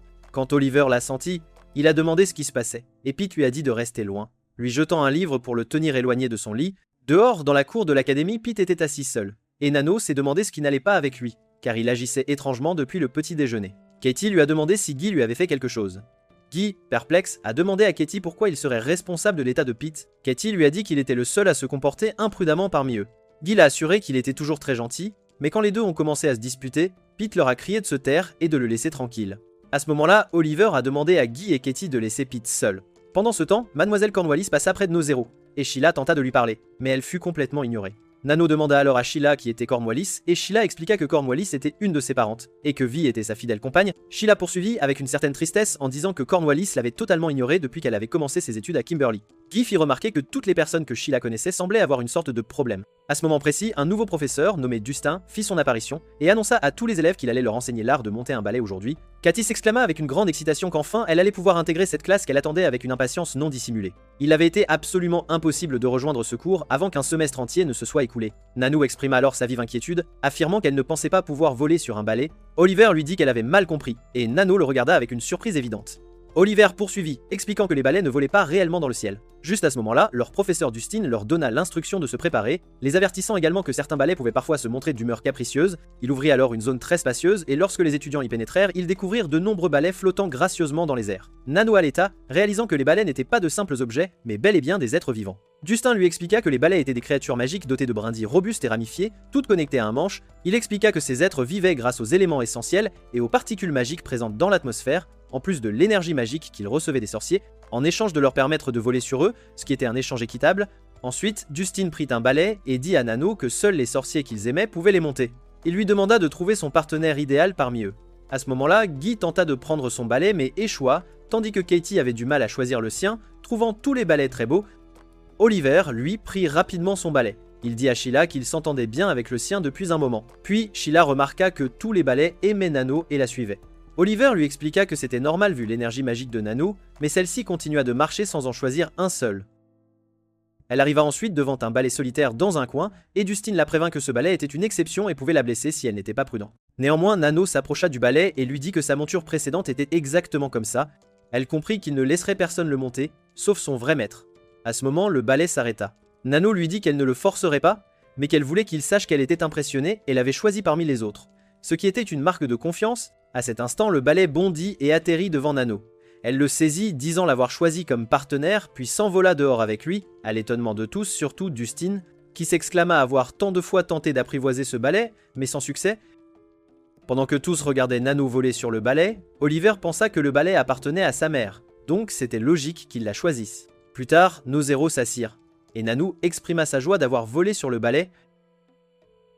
Katie dit qu'elle était heureuse et attendait les prochains cours, tandis que Guy mentionna que lui et Pete n'avaient pas brillé dans cette classe. Pete dit qu'il irait au cours suivant. Sheila exprima son étonnement face à la disparition de Darius, les rumeurs disant qu'il était perdu dans la grotte, mais elle avait du mal à y croire. Guy ajouta qu'on disait aussi qu'il s'était perdu dans une bagarre entre professeurs, puis ils entendirent la voix de McFarlane disant que c'était peu être l'œuvre d'un sorcier rancunier envers Kimberly. À ce moment, Sheila fut surprise de voir son père, qui la serra aussitôt dans ses bras, lui disant qu'elle était devenue plus belle depuis leur dernière rencontre. Sheila le repoussa, lui disant qu'elle l'avait prévenu de ne pas agir ainsi en public. McFarlane se tourna vers Nano et lui demanda comment elle allait. Elle répondit qu'elle allait bien grâce à lui. Sheila lui reprocha d'avoir fait venir Nano d'Asie dans son pays, puis d'avoir disparu. McFarlane répondit qu'il savait qu'elle prendrait soin de Nano. Sheila lui demanda avec colère quel père il était pour confier cette responsabilité à sa fille. McFarlane s'adressa à Nano, disant qu'elle semblait avoir beaucoup d'amis ici, indiquant qu'il voulait lui parler plus, mais qu'il était là pour le cours. Sheila réfléchit un instant, répétant « cours ». McFarlane l'informa qu'il serait leur professeur de chimie pour un temps. En classe, McFarlane demanda aux étudiants si quelqu'un avait lu son livre « Mon voyage vers l'Est ». Cornwallis dit l'avoir lu, et Pete leva la main, disant qu'il l'avait lu et avait une question sur une différence dans une partie de la deuxième édition du livre en 25 volumes. McFarlane lui demanda s'il avait lu tous les volumes. Pete confirma avoir lu 3 volumes. McFarlane demanda son nom, et Pete le lui donna. McFarlane dit qu'il lui apporterait un cadeau de son prochain voyage en Asie. Ils passèrent ensuite au cours d'ingénierie magique avec Enrico, qui leur enseignerait les bases et compétences pour créer des outils magiques. Enrico présenta ensuite plusieurs boîtes magiques, demandant à ses étudiants de les démonter en 60 minutes, sous peine de gros problèmes s'ils ne parvenaient pas à les ouvrir à temps. Il suggéra qu'ils se divisent en groupes et commencent sans tarder. Ils commencèrent à travailler, Sheila progressant le plus, ayant démonté 3 boîtes, tandis qu'Oliver affirmait avoir tout essayé sans pouvoir en démonter une seule. Le temps s'épuisant, Oliver ordonna à tous de s'éloigner des boîtes et de se protéger, mais pendant que tous couraient, Pete resta recroquevillé à sa place. Oliver se jeta contre lui pour le protéger, et à ce moment de nombreux serpents jaillirent des boîtes. Guy se leva, excité, disant que s'il avait su qu'il y avait des serpents, il n'aurait pas eu si peur. Quand les serpents l'encerclèrent, il libéra de l'électricité de son corps, les tuant. Enrico leur dit qu'ils étaient impressionnants et qu'il leur donnerait une récompense. À ce moment, Enrico leur tendit ce qui ressemblait à une sucette, disant qu'ils pouvaient la manger s'ils étaient mordus par des serpents. Ici, Pete remercia Oliver de l'avoir sauvé, et Oliver lui chuchota qu'il voulait lui parler en privé de sa transformation. Ensuite, Oliver demanda à Pete s'il était celui qui avait changé de genre. Pete lui dit qu'il avait fait un rêve étrange, et qu'à son réveil, il s'était retrouvé en femme. Oliver l'informa que sa condition était extrêmement rare et s'appelait l'inversion de genre, où une personne alterne entre les genres masculin et féminin. Pete fut choqué, puis Oliver le félicita, disant que cette condition était considérée comme un véritable don pour les sorciers. Pete fut confus par les mots d'Oliver, mais Oliver l'incita à lancer le sort de foudre, après quoi il verrait par lui-même. Pete lança le sort de foudre et fut surpris par une immense puissance en lui. Oliver lui dit que dans son cas, il avait une puissance supérieure à tous. Soudain, Carlos les interrompit, disant qu'il n'avait pas voulu écouter, mais qu'il avait remarqué ce qui se passait avec Pete depuis qu'il l'avait vu dans la grotte. Puis Carlos tendit une lettre à Pete et lui dit de venir à une réunion à 8-0 s'il voulait en savoir plus sur sa condition. Après cela, Oliver accompagna Pete au premier niveau de la grotte, où ils furent accueillis par Alvin, le président du conseil étudiant, qui déclara que c'était son devoir de vérifier le système. Il s'excusa ensuite pour l'incident de l'auditorium Flavia et ce qui s'était passé avec Milligan. Après, Alvin demanda à Pete s'il était vrai qu'il venait d'une famille sans lien avec la magie. Pete resta silencieux. Alvin lui demanda ensuite comment il trouvait ses études à Kimberly, l'assurant que l'endroit était effrayant et n'avait pas changé depuis 5 ans. Même s'il tentait de le rendre plus sûr, Alvin les mena ensuite à une réunion de ceux ayant des capacités magiques liées au genre. À ce moment, les autres étudiants accueillirent Pete, qui semblait nerveux. Oliver parla en son nom, disant que Pete était un étudiant de première année avec une capacité d'inversion de genre. Quand Oliver eut fini de les présenter, les étudiants l'incitèrent à se détendre, car il essayait trop de protéger son ami. Puis Gwen joua de la musique et Carlos demanda à tous de profiter. Le lendemain matin, nos héros virent un groupe de cavaliers de ballet s'affronter. Guy fut surpris qu'ils fassent cela si tôt, tandis que Nano remarqua que les cavaliers ressemblaient à des guerriers sur un champ de bataille. Sheila commenta que le vol à balai était l'un des sports les plus importants. Soudain, un étudiant de première année nommé Rossi apparut devant eux. Il se présenta et affirma connaître tous leurs noms. Il regarda Nano et dit qu'elle était incroyablement talentueuse. Sheila intervint, disant que la personnalité de Nano n'était pas aussi simple que d'être simplement décrite comme talentueuse. Rossi reconnut qu'il le savait, puis se tourna vers Pete, disant qu'il se retrouverait plus tard. Rossi s'éloigna ensuite, laissant nos héros perplexes face à son comportement étrange. Ensuite, ils allèrent au cours de Monsieur Garland, où Oliver triompha de son adversaire en duel. Garland annonça un match entre Pete et Rossi, et alors qu'ils s'avançaient, Katie remarqua que Pete semblait nerveux. Oliver expliqua que Pete tentait de cacher ses sentiments. Le duel commença, et Pete chargea Rossi rapidement, mais Rossi riposta d'un coup de pied à l'estomac, faisant tomber Pete. Garland mit fin à la compétition, disant à Pete qu'il se précipitait et devait être plus prudent à l'avenir. Rossi se moqua ensuite de Pete, le traitant de princesse, et se demandant comment il deviendrait fort avec tous ses amis pour le protéger. Plus tard, Pete réunit ses amis et demanda un entraînement spécial, car il voulait devenir plus fort. Il mentionna aussi que les prochains cours impliqueraient de la magie. Oliver proposa de l'aider, et Sheila dit qu'elle l'entraînerait dans le style Rise It pour qu'il devienne un duelliste capable. Oliver s'y opposa, insistant pour que Pete s'entraîne dans le style Lenov. Sheila soutint que Pete devait essayer des techniques d'autres académies, ce qui mena à un débat entre eux sur leur style préféré. Guy commenta à Nano que cet argument était l'un des 3 sujets les plus controversés du monde de la magie. Nano suggéra qu'elle pourrait enseigner à Pete s'il ne s'accordait pas sur un style. Guy proposa un compromis, et Katie suggéra qu'Oliver enseigne la défense à Pete et Sheila l'attaque. Oliver et Sheila acceptèrent, et Oliver dit à Pete qu'il lui apprendrait à gagner une bataille magique sans se fier à un seul style. Oliver commença aussitôt à entraîner Pete, l'interrogeant sur les distances et ce qu'il ferait selon l'espace entre lui et son adversaire. Oliver tira son épée et défia Pete en duel. Avant que Pete ne charge, Oliver pointa son épée vers lui et expliqua que la première façon de gagner est d'utiliser des techniques magiques, et la seconde est de lancer des sorts. Cependant, il fit une erreur en ne comprenant pas la bonne distance. Oliver introduisit alors la 3e voie vers la victoire. La personne qui observe toujours son environnement est celle qui gagne. Pendant ce temps, Rossi écoutait aux portes avec un sourire narquois, observant la scène. Après, ils allèrent manger, mais Rossi interrompit leur repas et dit à Pete qu'il pouvait l'aider à devenir plus fort. Sheila critiqua Rossi de les interrompre, mais il insista sur le fait qu'ils attiraient toute l'attention à l'académie en ignorant les autres. Il ne voulait pas rester en arrière-plan ainsi, et il éleva la voix, demandant aux étudiants s'ils ressentaient la même chose. Oliver demanda ce qu'il cherchait à faire, et Rossi répondit qu'il était temps de découvrir qui était le plus fort étudiant de première année. Actuellement, il pensait que la plus forte était Nanu, mais il croyait que les autres devaient avoir une juste chance de montrer leur force. Rossi demanda ensuite qui voulait relever son défi. Cornwallis dit qu'elle participerait, et quand Faye lui demanda si elle était sûre, car elle avait été terrifiée lors de l'attaque de Garuda, Cornwallis expliqua qu'elle était juste prudente et attendait une opportunité. Faye leva la main et exprima sa volonté de se joindre, suivi par Nanu qui dit qu'elle se joindrait aussi. Rossi provoqua ensuite Oliver, lui demandant s'il resterait sur la touche. Oliver répondit qu'il n'avait aucune raison de refuser de participer, c'était une évidence pour lui. Sheila dit aussi qu'elle se joindrait, et Rossi leur dit qu'ils devaient discuter des autres détails. Rossi présenta un document où il avait enregistré les noms de tous les participants, déclarant que le vainqueur serait celui qui collecterait le plus de médailles. Si quelqu'un perdait un match, il devrait donner une médaille à son adversaire, et une fois toutes ces médailles perdues, il serait disqualifié du tournoi. Rossi ajouta que les 4 premiers avec le plus de médailles s'affronteraient en finale après une semaine. À ce moment, une fille nommée Evelyn défia Nano en combat, choquant tout le monde. Ils commentèrent que le lancement de sorts et la visée d'Evelyn étaient extrêmement chaotiques, mais elle frappait vite. Evelyn se présenta comme Evelyn la sang-froid, ou Evelyn des vents de tempête, et Nargua Nano, disant qu'elle était une digne adversaire pour un samouraï asiatique. Le duel commença avec Evelyn déchaînant son sort, mais tous furent surpris quand Nano dévia le sort d'Evelyn avec son épée, faisant tomber celle d'Evelyn. Nano fut déclaré vainqueur et retourna auprès de ses amis, annonçant sa victoire. Plus tard, Pete remercia Oliver de l'avoir entraîné. Oliver lui dit qu'il apprenait vite et maîtrisait le jugement des distances. Pete demanda ensuite à Oliver s'il pouvait retourner au dortoir car il était fatigué. À ce moment, Kirsty apparut et informa Oliver que Shannon et Gwen l'attendaient pour le thé. En chemin pour rencontrer Gwen et Shannon, Oliver croisa Ophelia, qui lui rappela qu'elle n'était pas d'humeur à se battre. Comme il était résistant à son parfum, elle voulait juste parler. Oliver s'assit à côté d'elle et lui demanda si elle restait tout le temps dans la grotte. Ophelia répondit qu'elle était retournée plusieurs fois à l'académie car elle voulait de la tarte à la citrouille de la cafétéria. Il lui dit qu'il préférait le gâteau et Ophelia demanda si lui et ses amis attiraient trop l'attention. Avant qu'il ne puisse répondre, elle demanda comment il s'était senti durant le combat contre Garuda.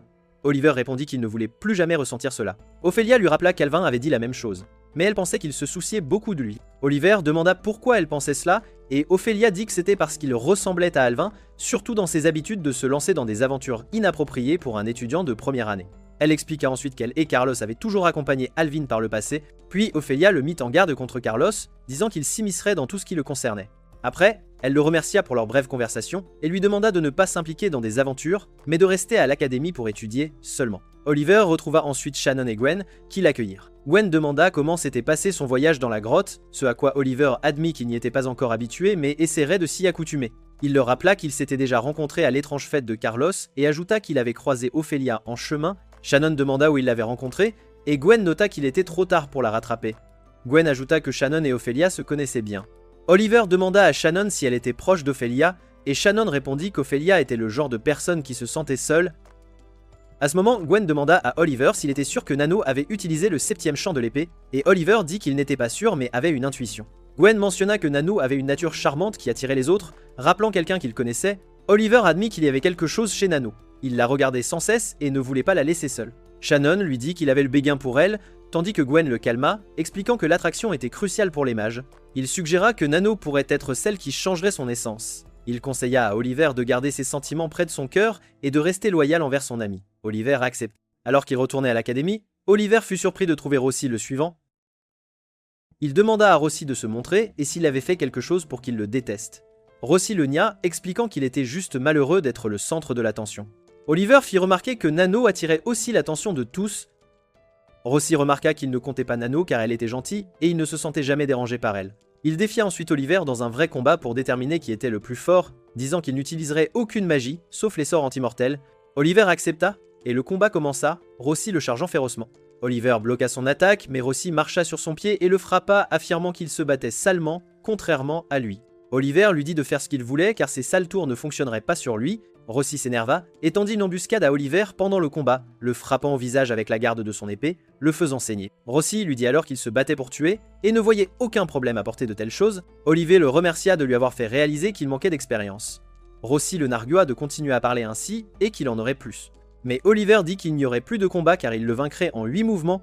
Rossi perdit son sang-froid et se jeta sur Oliver, mais Oliver lui saisit rapidement le bras et expliqua qu'il connaissait ce mouvement depuis des années, imbattable quelle que soit l'ingéniosité.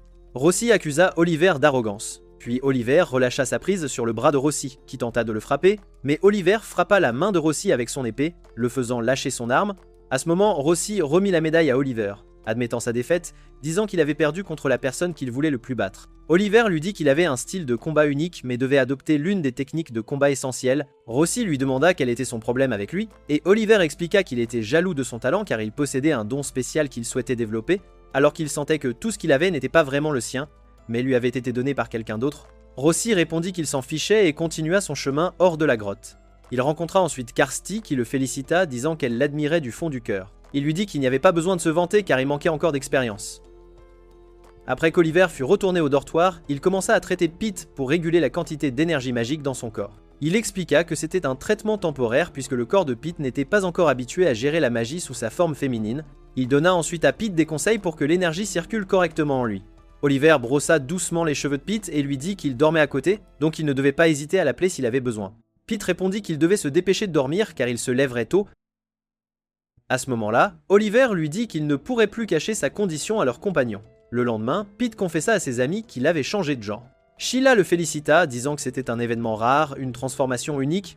Pete admit qu'il ne savait pas comment gérer cela. Sheila posa sa main sur lui et lui dit qu'il acquérait un nouvel organe, qu'il n'avait pas sous sa forme féminine, l'utérus ou le second cœur des sorcières. C'est l'endroit où la plus grande quantité d'énergie magique est stockée. Pete était stupéfait. Sheila lui expliqua que l'utérus s'ouvrirait automatiquement pour lui fournir toute l'énergie magique qui y était stockée lorsqu'il en manquerait, mais qu'elle l'entraînerait à l'ouvrir et à le fermer. Elle commença à lui enseigner comment gérer la situation, et quand l'énergie magique commença à émaner de Pete, il s'en étonna. Sheila lui expliqua que de cette manière, son énergie magique augmenterait d'un pourcentage significatif et sa force magique grandirait également. À ce moment-là, Nano déclara qu'elle voulait essayer cela. Étant elle aussi une fille, Oliver lui cria dessus tandis que Katie proposait d'aller faire du shopping pour trouver des vêtements à essayer pour Pete. Cependant, ils furent interrompus par Rossi qui leur dit avoir perdu plusieurs batailles après son combat contre Oliver. Oliver demanda si Rossi avait affronté quelqu'un d'autre par la suite. Rossi répondit que certains participants étaient dangereux et qu'il devait être prudent. Rossi demanda ensuite à Pete s'il était devenu plus fort, puis il partit rapidement. Après cela, ils se rendirent au cours du professeur Garland où Pete eut un duel avec Cornwallis qui le menaçait. Katie commenta que Cornwallis semblait en colère. Oliver demanda alors à Pete de se concentrer pour frapper Cornwallis et de ne pas se laisser distraire. Cornwallis leva son épée et défia Pete avec colère de s'avancer et de l'affronter. Elle chargea Pete avec une telle force qu'elle le projeta au sol avec son sort. Quand Pete se releva, Cornwallis le renversa de nouveau, disant qu'elle ne voyait aucun intérêt à le combattre. Guy lui conseilla de rester calme et lui ordonna de ne pas utiliser de sort magique dans ce duel. Malgré cela, Pete se releva une fois de plus et pointa son épée vers Cornwallis, essayant de la frapper avec sa magie. Cornwallis déchaîna un sort de foudre qui renversa Pete à nouveau. Elle s'approcha de lui disant qu'il devait comprendre la différence entre eux maintenant et le prévint de ne pas être vaniteux juste parce que quelqu'un l'avait un peu loué. À ce moment-là, Pete se rappela que le professeur McFarland l'avait félicité d'avoir lu chaque volume de son livre, ce qui avait embarrassé Cornwallis devant McFarland à l'époque. Pendant ce temps, Katie dit tristement qu'elle ne pouvait pas regarder Pete perdre ainsi. Oliver la rassura en disant que Pete n'avait pas encore abandonné et que le combat était toujours en cours.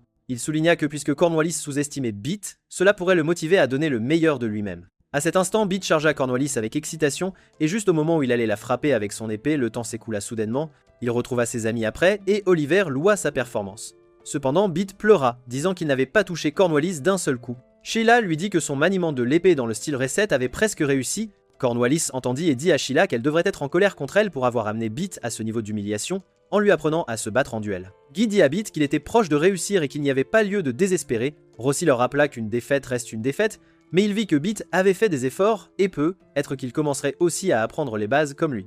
Ailleurs, Katie s'assit à côté de la cage du troll, souhaitant qu'on lui ait offert un meilleur endroit. Soudain, une lettre tomba devant Katie et elle en partagea le contenu avec ses amis, disant que c'était des excuses spéciales de Milligan qui lui avait laissé son propre atelier de recherche. Oliver la mit en garde contre les nombreux dangers de la grotte et lui rappela qu'elle apprenait encore à se protéger. Katie répondit que le taux de mortalité des demi-races à l'académie était de 28 par an, et la façon dont les créatures magiques étaient traitées là, était terrible. Elle était déterminée à changer cela, mais savait qu'elle devait d'abord se faire un nom en tant que chercheuse. Oliver demanda si c'était pour cela qu'elle voulait l'atelier de recherche de Milligan. Katie confirma, demandant leur aide pour gérer l'atelier puisqu'elle ne pouvait pas réussir seule. Nanao lui dit qu'elle protégerait cet atelier en tant que guerrière. À ce moment-là, tout le monde se joignit pour soutenir Katie, tandis que Pete demanda si elle dédierait un endroit pour ses livres à l'intérieur de son atelier. Oliver dit que la sécurité de tous passait avant tout, et si Katie pouvait respecter cette condition, il pourrait aller vérifier l'atelier le lendemain. Le lendemain, ils visitèrent l'atelier, où Oliver remarqua que Nano avait apporté son balai bien qu'il n'y ait pas d'endroit pour voler. Nano répondit qu'elle voulait passer le plus de temps possible avec son balai. Guy demanda à Katie de s'assurer qu'ils allaient dans la bonne direction, et Katie le rassura en disant qu'ils étaient ensemble, donc rien de mal n'arriverait. Oliver remarqua que la grotte contenait toutes sortes de choses effrayantes, y compris des attaques de bêtes magiques ou des pièges, ou la rencontre d'autres étudiants. Ce qui les dérangerait le plus, c'est de rencontrer des étudiants plus âgés agaçants. Soudain, ils virent un nid de raboules devant eux, puis d'autres créatures magiques leur barrèrent le chemin. Pete dit que le chemin était rempli de créatures magiques, tandis que Guy devina que Katie avait intentionnellement choisi cette route.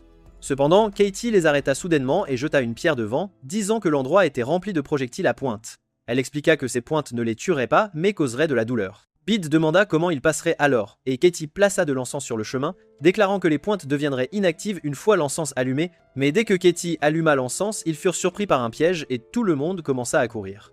Quoiqu'ils aient évité le piège, toutes les pointes se logèrent dans le dos de Guy. Ils continuèrent leur voyage plus profondément dans la grotte jusqu'à ce qu'ils tombent sur un groupe d'étudiants faisant un barbecue. Le chef du groupe les informa qu'il organisait le barbecue pour accueillir les nouveaux étudiants et les invita à la fête. Cependant, nos héros continuèrent leur chemin, commentant que ces étudiants étaient étranges. Sheila nota que la personne qui les avait invités au barbecue était célèbre au sein de son groupe.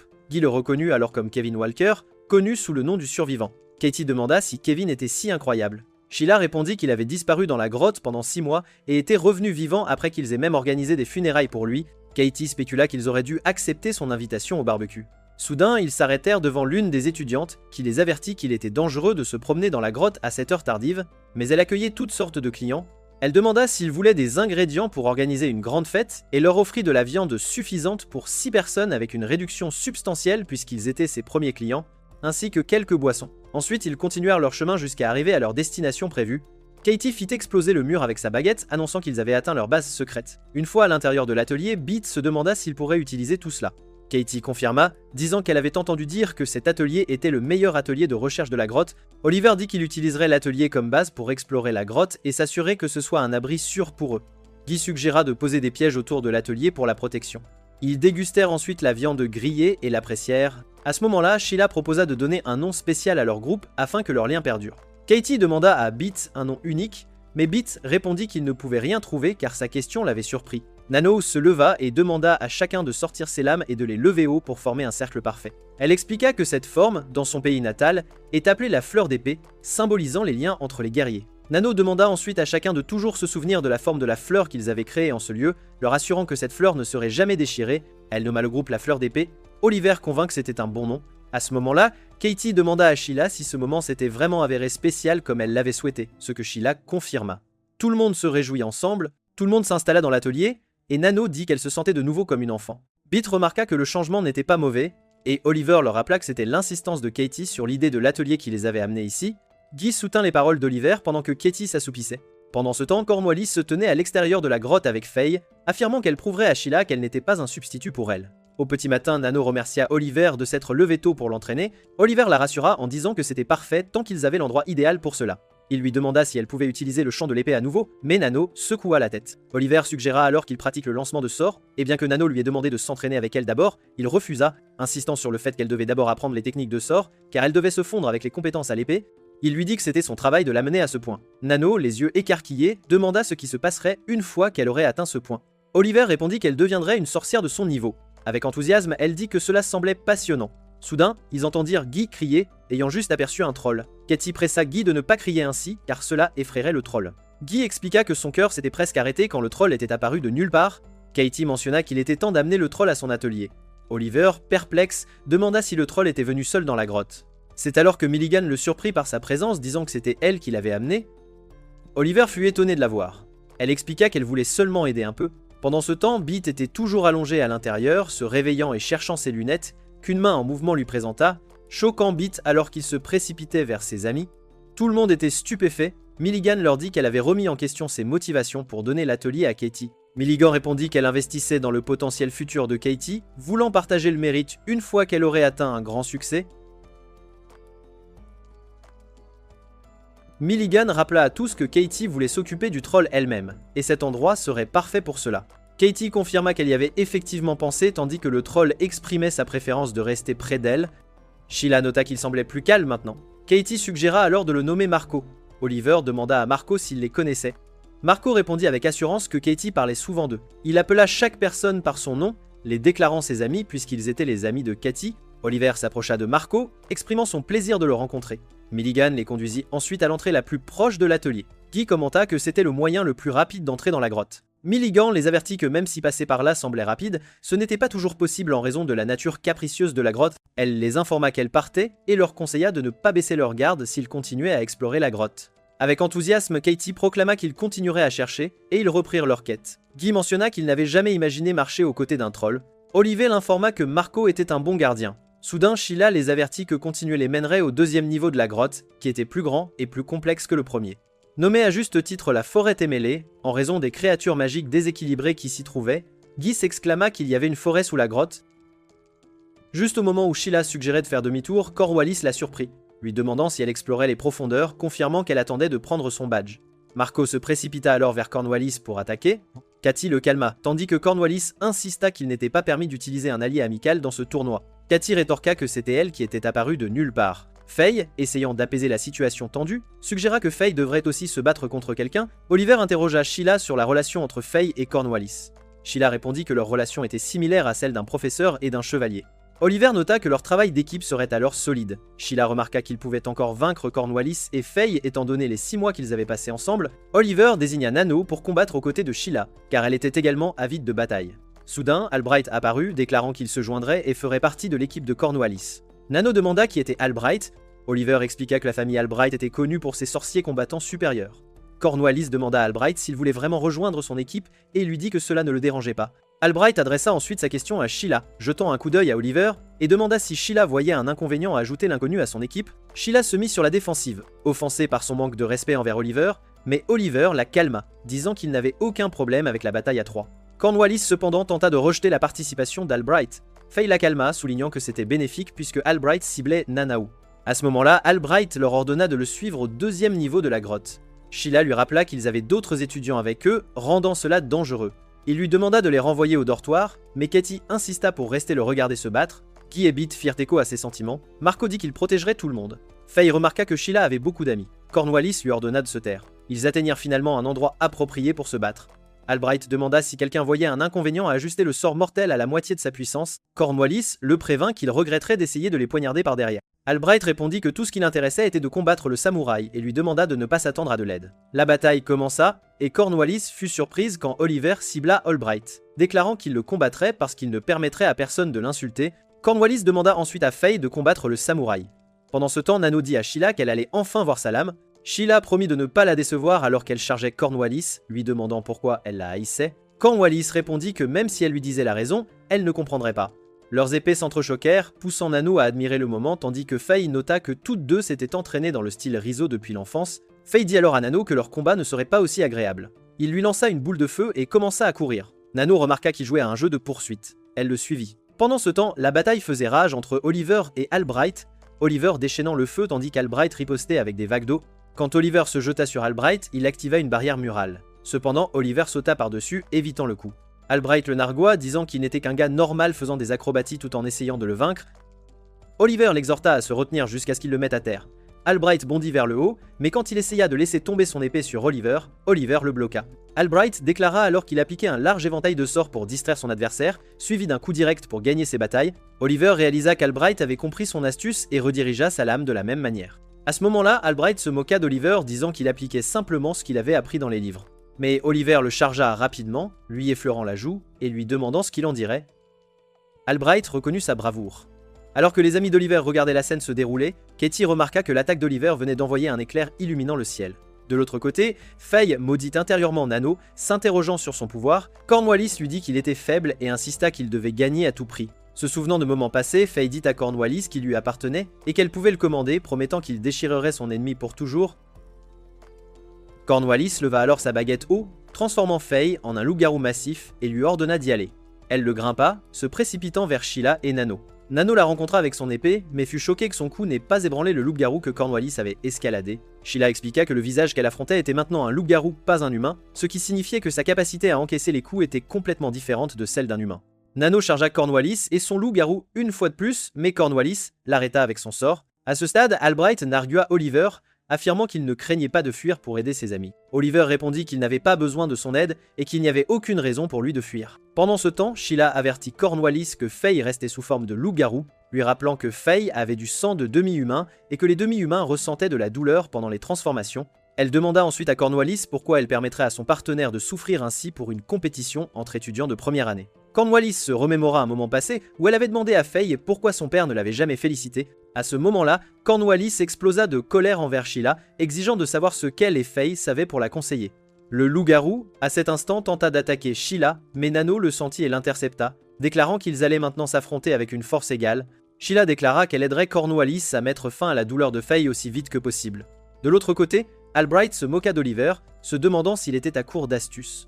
Oliver répondit que ces mots ne l'affectaient pas, puis pensa que Albright ne croyait pas vraiment en lui-même, malgré ses tentatives d'apparaître confiant. Albright le chargea rapidement, mais Oliver para son épée, provoquant l'entrechoquement de leurs lames. Albright lança son sort sur son épée à bout portant, et Oliver ricana, se demandant si c'était sa façon de gagner des batailles. Quand Albright réalisa qu'Oliver l'avait attiré à lancer ce sort, il le traita de perse. Oliver lui dit qu'ils étaient entrés dans la portée que les sorciers méprisent, et maintenant il voulait voir les compétences de combat d'Albright. Albright demanda si Oliver pensait que c'était suffisant pour le vaincre, Pendant ce temps, Cornwallis ordonna à son loup-garou de mettre fin à l'affaire, déclarant que le samouraï n'était pas une menace en dehors de la portée de son épée, et lui dit de se concentrer uniquement sur Sheila.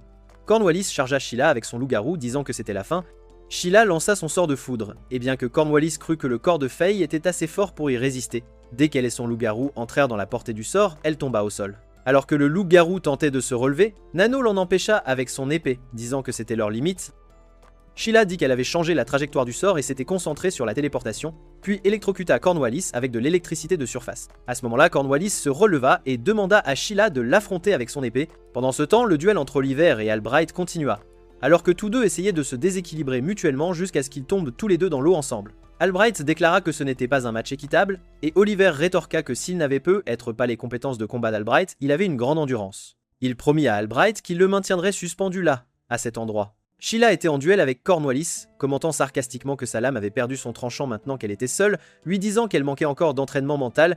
De l'autre côté, Albright tenta de trahir Oliver et le surprit avec un coup de pied rapide et puissant, puis lança son sort, projetant Albright au sol. Il pointa son épée sur Albright, revendiquant la victoire puisqu'il l'avait mis à terre en premier.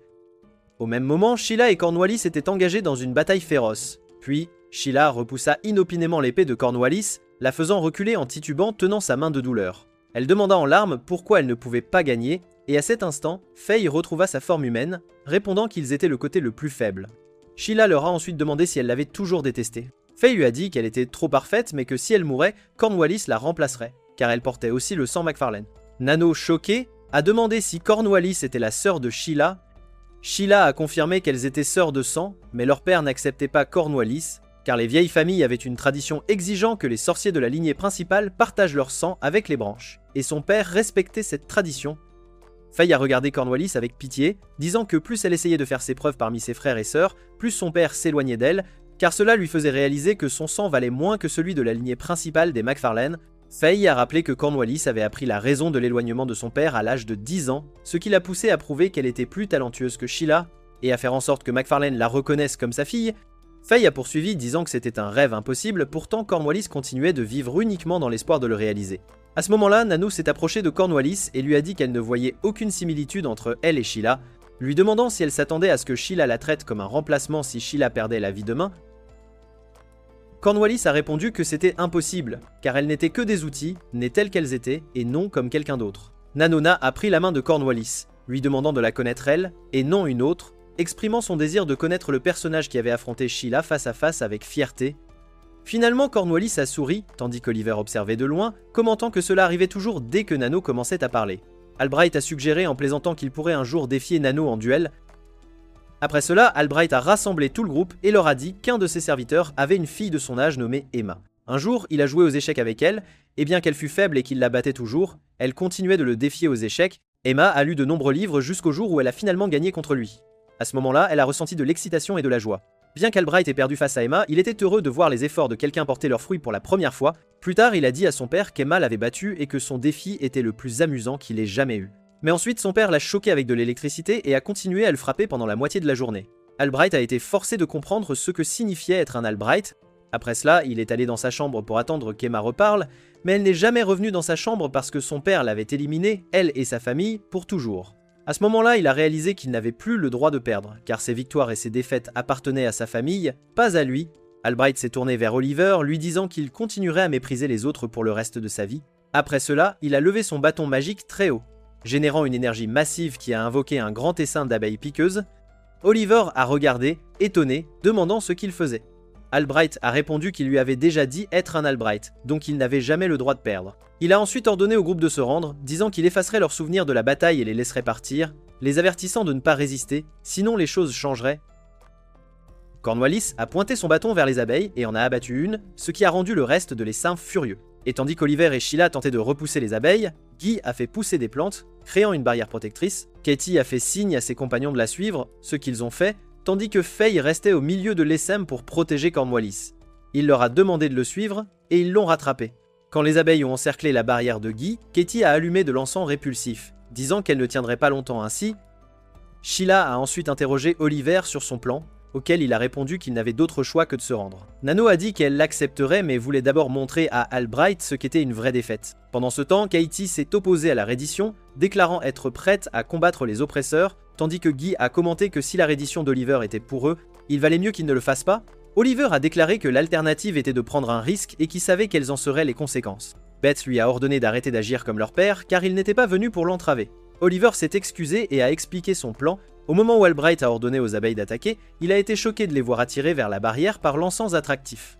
Il a exclamé que c'était impossible, tandis que Sheila attirait effectivement les abeilles vers elle.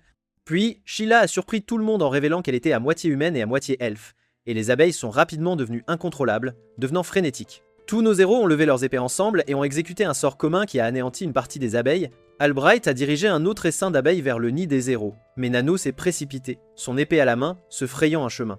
Albright a atterri, et Nano l'a interpellé, lui demandant de lever son épée et de l'affronter, insistant sur le fait qu'il déciderait de la victoire et de la défaite, car il n'y avait pas de souverain entre eux. Albright a ri, disant que c'était exactement ce qu'il voulait, puis il l'a chargé férocement, et Nano s'était lancé vers lui comme l'éclair, faisant tomber son épée en un instant. Albright est alors tombé au sol sous le choc. Pendant ce temps, Cornwallis a dit à Sheila qu'elle savait déjà qu'elle était à moitié elfe, mais n'avait pas réalisé qu'elle possédait tout ce pouvoir, lui demandant pourquoi elle ne l'avait pas utilisé pendant leur duel. Sheila a répondu qu'elle n'avait jamais eu l'intention d'utiliser son pouvoir lors d'un match d'étudiants de première année, puis Sheila a avoué à Cornwallis qu'elle voulait la combattre le plus longtemps possible, car elle n'avait pas interagi depuis l'âge de 12 ans. Sheila a sorti une couronne de fleurs, disant qu'elle avait toujours eu hâte de rencontrer Cornwallis chaque année, car elle excellait à faire des choses avec des fleurs. Cornwallis a demandé si Sheila la gardait toujours. Sheila a répondu qu'elle la chérissait et l'a assuré qu'elle faisait toujours partie de sa famille, même si elle s'était séparée. Cornwallis lui a dit qu'elle lui ferait une autre couronne de fleurs. Pendant ce temps, Oliver s'est adressé à Albright, lui demandant de faire une revanche quand il serait plus fort.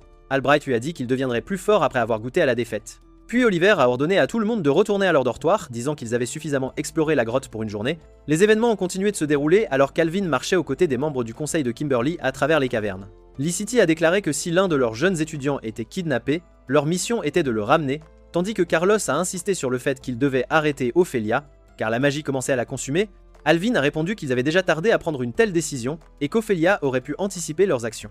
Il a laissé entendre qu'Ophelia avait agi rapidement parce qu'elle s'attendait à leur plan. Carlos a ensuite chuchoté à Alvin, lui demandant de gérer les choses s'il ne parvenait pas à résoudre le problème. Par ailleurs, Katie a noté que Pete n'était pas encore revenu, ce qui a poussé Sheila à l'informer que les étudiants des années supérieures faisaient de leur mieux pour le ramener. Tout ce qu'il pouvait faire maintenant était d'attendre tranquillement. Guy, frustré, a mentionné que plusieurs jours s'étaient écoulés et a demandé si Pete était correctement recherché. Sheila a répondu que les émotions ne résoudraient rien, tandis qu'Oliver le calmait, notant qu'il ne pouvait rien faire. Guy a exprimé que s'il était à la place de Pete, il pourrait au moins lui cuisiner, mais Nano l'a arrêté, rappelant que quelqu'un qui avait perdu la vie ne pouvait pas manger, et la seule façon de lui fournir de la nourriture était de la laisser en offrande sur sa tombe. Guy a alors demandé si elle voulait dire que Pete était mort. Nano a répondu qu'elle ne savait pas, mais dans son pays, 8 personnes sur 10 perdues au combat mouraient. Oliver lui a rappelé que la chimère était conçue pour prendre les gens vivants, ce à quoi Katie s'est demandé ce qu'Ophelia ferait à Pete. Soudain, Sheila s'est levée et leur a dit que c'était l'heure du cours et que leur querelle était inutile. Après cela, Oliver a rencontré Gwen et lui a demandé s'il pouvait aider à sauver Pete. Gwen a répondu que lui et Shannon prévoyaient déjà d'accompagner le conseil étudiant à la grotte, mais que le repère d'Ophelia était au 2e niveau, difficile à trouver, et qu'il ne pouvait pas se permettre de perdre d'autres camarades pour le moment. À ce moment-là, Shannon a rassuré Oliver en lui tenant la main, disant qu'elle trouverait Pete à coup sûr. Oliver a continué son chemin, mais Ross lui a barré la route, disant qu'il avait l'air triste et que leur petite héroïque avait été annulée, donc l'ambiance n'était pas propice à l'amusement. Ross a provoqué davantage Oliver, disant qu'il ne devrait rien faire d'étrange pour son propre bénéfice, car il serait terriblement déçu s'il mourait rapidement. Ignorant les paroles de Ross, Oliver a continué son chemin. Pendant ce temps, Garland a dit à Katie que la situation de Pete n'avait pas encore atteint le point nécessitant une intervention. Katie a demandé dans quelle situation Pete devrait être pour qu'on intervienne afin de le sauver. Garland a expliqué que les professeurs commençaient généralement à chercher les étudiants après 8 jours, car la probabilité qu'un étudiant soit en vie serait alors extrêmement faible. Katie a répété 8 jours et Garland a insisté pour qu'elle dissipe l'idée que les professeurs la sauveraient de tout. Ailleurs, Oliver a compris que Sheila avait contacté McFarland. Sheila a répondu qu'elle avait fait appel à McFarland en tant que sa fille, et il lui a dit que si elle ne pouvait pas protéger ses amis, au moment où elle les gagnerait, elle les perdrait aussi. Elle a insisté sur le fait qu'elle irait dans la grotte la nuit, mais Oliver l'a averti que c'était un suicide. Sheila a rétorqué que lors de l'enlèvement de Pete, elle avait comparé le risque qu'ils meurent tous, il revenait le sauver, avec la probabilité de rester en vie s'il se retirait et le laissait. Il ne savait rien à l'époque de ces monstres et aurait pu facilement mourir. Oliver a essayé de la dissuader, mais elle lui a demandé de la laisser prendre ses responsabilités, sinon elle ne pourrait plus faire face à Pete. Il lui a dit qu'il l'accompagnerait, mais elle a refusé, déclarant que s'ils disparaissaient tous les deux, les 3 autres se dirigeraient vers la grotte. Oliver lui a fermement dit qu'il ne la laisserait jamais partir seule. À ce moment-là, Melligan les a surpris par sa présence, disant qu'elle avait quelque chose à discuter avec eux et Katie. Oliver a rapidement réprimandé Katie, lui demandant si elle comptait se vendre. Katie a répondu que c'était ce qu'il fallait faire pour sauver Pete. Melligan a demandé si elle voulait dire qu'elle laisserait Katie faire ce qu'elle voulait de son corps en échange de la sauvegarde de son ami. Oliver a déclaré qu'il rejetait cette proposition, car Katie l'avait avancée sans consulter ses amis du tout. Melligan lui a ensuite demandé quel était son plan. Oliver s'est enquis des chances de sauver Ophelia, puisqu'elle était dans la même classe qu'eux. Melligan les a informés que quoi qu'il en soit, la chance de sauver Pete était de 20%, car Ophelia n'avait plus de temps et la magie la consumerait. Si cela arrivait, elle éliminerait la vie des étudiants qu'elle avait kidnappés sans hésitation, tant que cela l'aidait dans sa recherche. Melligan a réfléchi un instant et a dit qu'il pourrait augmenter le pourcentage à 20 et 1% si elle les entraînait tous à combattre Ophelia. Elle a poursuivi disant que ses recherches avaient atteint une impasse à cause d'eux et qu'elle avait été fortement dépendante de Darius, qui était maintenant porté disparu, la mettant dans une situation difficile. C'est pourquoi elle demandait l'aide de Katie. Katie, surprise, a répété le mot aide. Melligan a révélé qu'elle voulait l'inclure dans la recherche puisqu'elle avait éveillé la capacité des trolls à parler. Melligan a ensuite avoué à nos héros que malgré cela, leur chance de vaincre Ophelia restait mince, car Ophelia était bien plus forte. Néanmoins, ils pourraient peu être sauver leur ami. Melligan a promis qu'elle découvrirait où Ophelia se cachait et les y emmènerait, mais elle exigeait que Katie devienne officiellement sa partenaire dans la recherche. Katie a immédiatement accepté, disant à Oliver et Sheila qu'elle ferait de son mieux pour sauver Pete. Après cela, Katie et Sheila sont allés dans la chambre de Nano, où Nano a dit qu'elle les attendait et était préparée. Sheila lui a dit qu'il devait s'attendre au pire. Nano a répondu que peu importait qu'elle sauve son ami ou qu'elle récupère son corps. Katie s'est excusée, disant que Melligan avait mentionné qu'elle n'était pas encore prête à partir, ce qui a poussé Nano à lui demander de prendre des notes pour le cours. Elle a affirmé que Katie était la seule à qui elle pouvait confier cela. Pendant ce temps, Oliver a dit au revoir à Guy, qui a exprimé qu'il comprenait pourquoi il l'avait laissé au dortoir et ne voulait pas les gêner. Puis il a donné à Oliver les graines de plantes-outils qu'il avait cultivées, qu'il utilisait pour faire la barrière. Oliver l'a rassuré qu'il les utiliserait si besoin, et Guy lui a aussi donné du gâteau, lui demandant d'en garder pour Pete et lui a conseillé de ne pas être imprudent là-bas. Après cela, Melligan les a emmenés à l'entrée des profondeurs de la grotte et a tendu une de ses mains à Katie, disant qu'elle la laissait entre de bonnes mains. Si elle ne revenait pas vivante, sa main serait la clé pour accéder à ses notes de recherche et elle lui a demandé d'en prendre soin. Guy a ensuite demandé à ses amis de revenir sains et saufs. Au même moment, Pete s'est réveillé dans un endroit étrange, se demandant où il était. Puis Ophelia s'est approchée de lui demandant à lui et à ses amis d'être des garçons obéissants et d'aller dormir. Pendant ce temps, Melligan a dit à nos héros que le clan d'Ophelia héritait du sang de démons succubes, alors ils mélangeaient les natures de différents types de créatures dans leur ventre, produisant des enfants. Ils visaient à créer une forme de vie parfaite, mais ils ont finalement échoué, et leur lignée était devenue pratiquement éteinte. Cependant, la famille d'Ophelia a trouvé une autre façon d'utiliser leur ventre, les transformant en vaisseaux capables de créer des monstres artificiels pour diverses tâches. Elle a ensuite demandé à nos héros s'ils avaient vu la chimère qu'Ophelia avait créée, continuant d'expliquer qu'Ophelia avait besoin d'une quantité significative d'énergie magique pour créer une telle chimère, c'est pourquoi elle avait kidnappé ses étudiants. Oliver a deviné qu'Ophelia essayait de créer une deuxième chimère. Melligan l'a confirmé et a ajouté qu'elle pourrait être encore plus terrifiante. Sheila a demandé si drainer l'énergie du sorcier était douloureux, et Melligan a spéculé qu'Ophelia avait endormi les étudiants, mais qu'ils s'affaibliraient quand même avec le temps parce qu'elle drainait leur vitalité. Sheila a demandé ce que signifiait la vitalité, et Melligan a clarifié qu'elle faisait référence à la force vitale. Nano a admis à Melligan que Pete avait changé de genre, exprimant son inquiétude que cela puisse être un obstacle pour Ophelia lorsqu'il s'agissait de produire plus de chimères. Lorsque nos héros ont atteint l'atelier de Melligan, ils ont rencontré Marco, qui leur a posé des questions sur Katie. Oliver l'a assuré qu'elle était en sécurité. Lorsque Melligan a appris que la chimère n'avait pas attaqué Marco, elle a remarqué qu'Ophelia n'avait pas encore complètement perdu la raison. À ce moment-là, Melligan a fourni à nos héros des potions magiques pour les protéger de l'arôme d'Ophelia.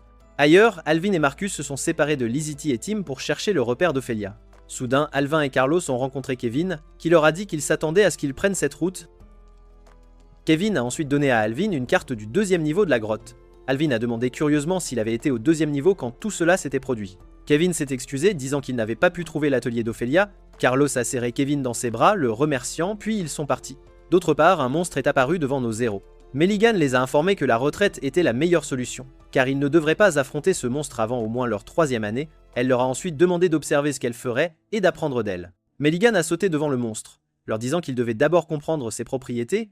Par exemple, cette chose était aveugle. Elle les a informés que face à une bête magique géante, ils ne devaient pas arrêter de bouger, même une seconde. Puis, Melligan a chargé le monstre avec son épée, conseillant de ne pas se précipiter dans le combat ni de le prolonger, mais de s'assurer que leur coup sur le monstre soit décisif. Sheila a rapidement exclamé que Meligen avait rendu cela facile et avait vaincu la chimère. Meligen lui a rappelé que trouver les faiblesses du monstre et s'en tenir à un plan n'était pas facile. À ce moment-là, Nano a proclamé qu'elle pouvait gérer ce monstre maintenant, ce qui a poussé Sheila à lui ordonner d'arrêter de se mettre en danger seule. Oliver rassurait qu'ils se soutiendraient mutuellement.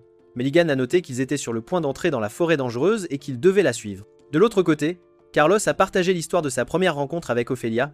Elle lui a demandé s'il était l'homme avec qui elle allait avoir un enfant ensuite, lui disant que tout homme qui lui parlait perdait la raison. Carlos a dit à Alvin que sa rencontre avec Ophelia était due à l'unification de leur famille. Pendant ce temps, nos héros ont continué leur chemin à travers la forêt. Milligan a exprimé que ce repère était son préféré pour se promener, car son écosystème était diversifié et jamais ennuyeux. Sheila a répondu avec surprise. Le lieu préféré pour une promenade, Milligan a regretté de dire qu'elle ne pouvait pas marcher cette fois, car la chimère Ophelia pourrait les attaquer à tout moment, les exhortant à se dépêcher. Ils ont continué, traversant la zone en utilisant les plantes que Guy leur avait données. Après avoir marché pendant 5 heures, ils ont fait une pause. Sheila a offert à Milligan du gâteau, que Milligan a énormément apprécié, s'exclamant qu'il était injuste de goûter le gâteau sans qu'on lui ait dit auparavant qu'il était délicieux. Sheila a mentionné que les plantes-outils étaient aussi un cadeau de Guy. Milligan a noté leur croissance, leur vitesse et leur force remarquables. Oliver a suggéré qu'il pourrait les utiliser pour distraire les bêtes magiques pendant un combat. Milligan l'a assuré qu'elle ne s'opposerait pas à sa créativité et le soutiendrait. La remerciant, Oliver est allé chercher de l'eau au lac où il a rencontré Kirsty. Il l'a interrogé sur Gwen et Shannon, et elle l'a informé qu'il traversait actuellement le 2e repère et atteindrait bientôt le 3e. Oliver a demandé ce qu'il lui avait ordonné de faire, et Kirsty a répondu qu'il lui avait ordonné de le ramener immédiatement à l'académie si elle le rencontrait dans la grotte, clarifiant que cet ordre n'était pas lié à son inscription à l'académie. Oliver a demandé pourquoi elle avait désobéi, et Kirsty a répondu qu'il était maintenant son maître puisqu'il avait été couronné, ce qui signifiait que ses ordres prenaient le pas sur ceux de Shannon et Gwen. Elle l'a informé que sa prochaine cible après Darius était très proche, il pouvait donc l'utiliser pour résoudre les problèmes rapidement, car elle pouvait au moins le servir en reconnaissance. Oliver l'a assuré qu'il compterait sur elle pour l'informer de tout danger imminent. Kirsty a promis de s'en occuper, mais Oliver l'a mise en garde contre l'imprudence. Kirsty l'a assuré qu'elle ferait de son mieux pour le servir. Plus tard, Oliver est retourné auprès de ses compagnons et Milligan les a informés que le plus grand obstacle dans la 2e couche de la grotte était l'arbre massif Irminsul. Elle a expliqué que cet arbre était l'un des êtres rares et en voie de disparition en dehors de la grotte. Alors qu'ils continuaient leur voyage, Neto a souligné que le chemin était extrêmement raide, se demandant s'ils pouvaient voler vers le haut sur leur balai.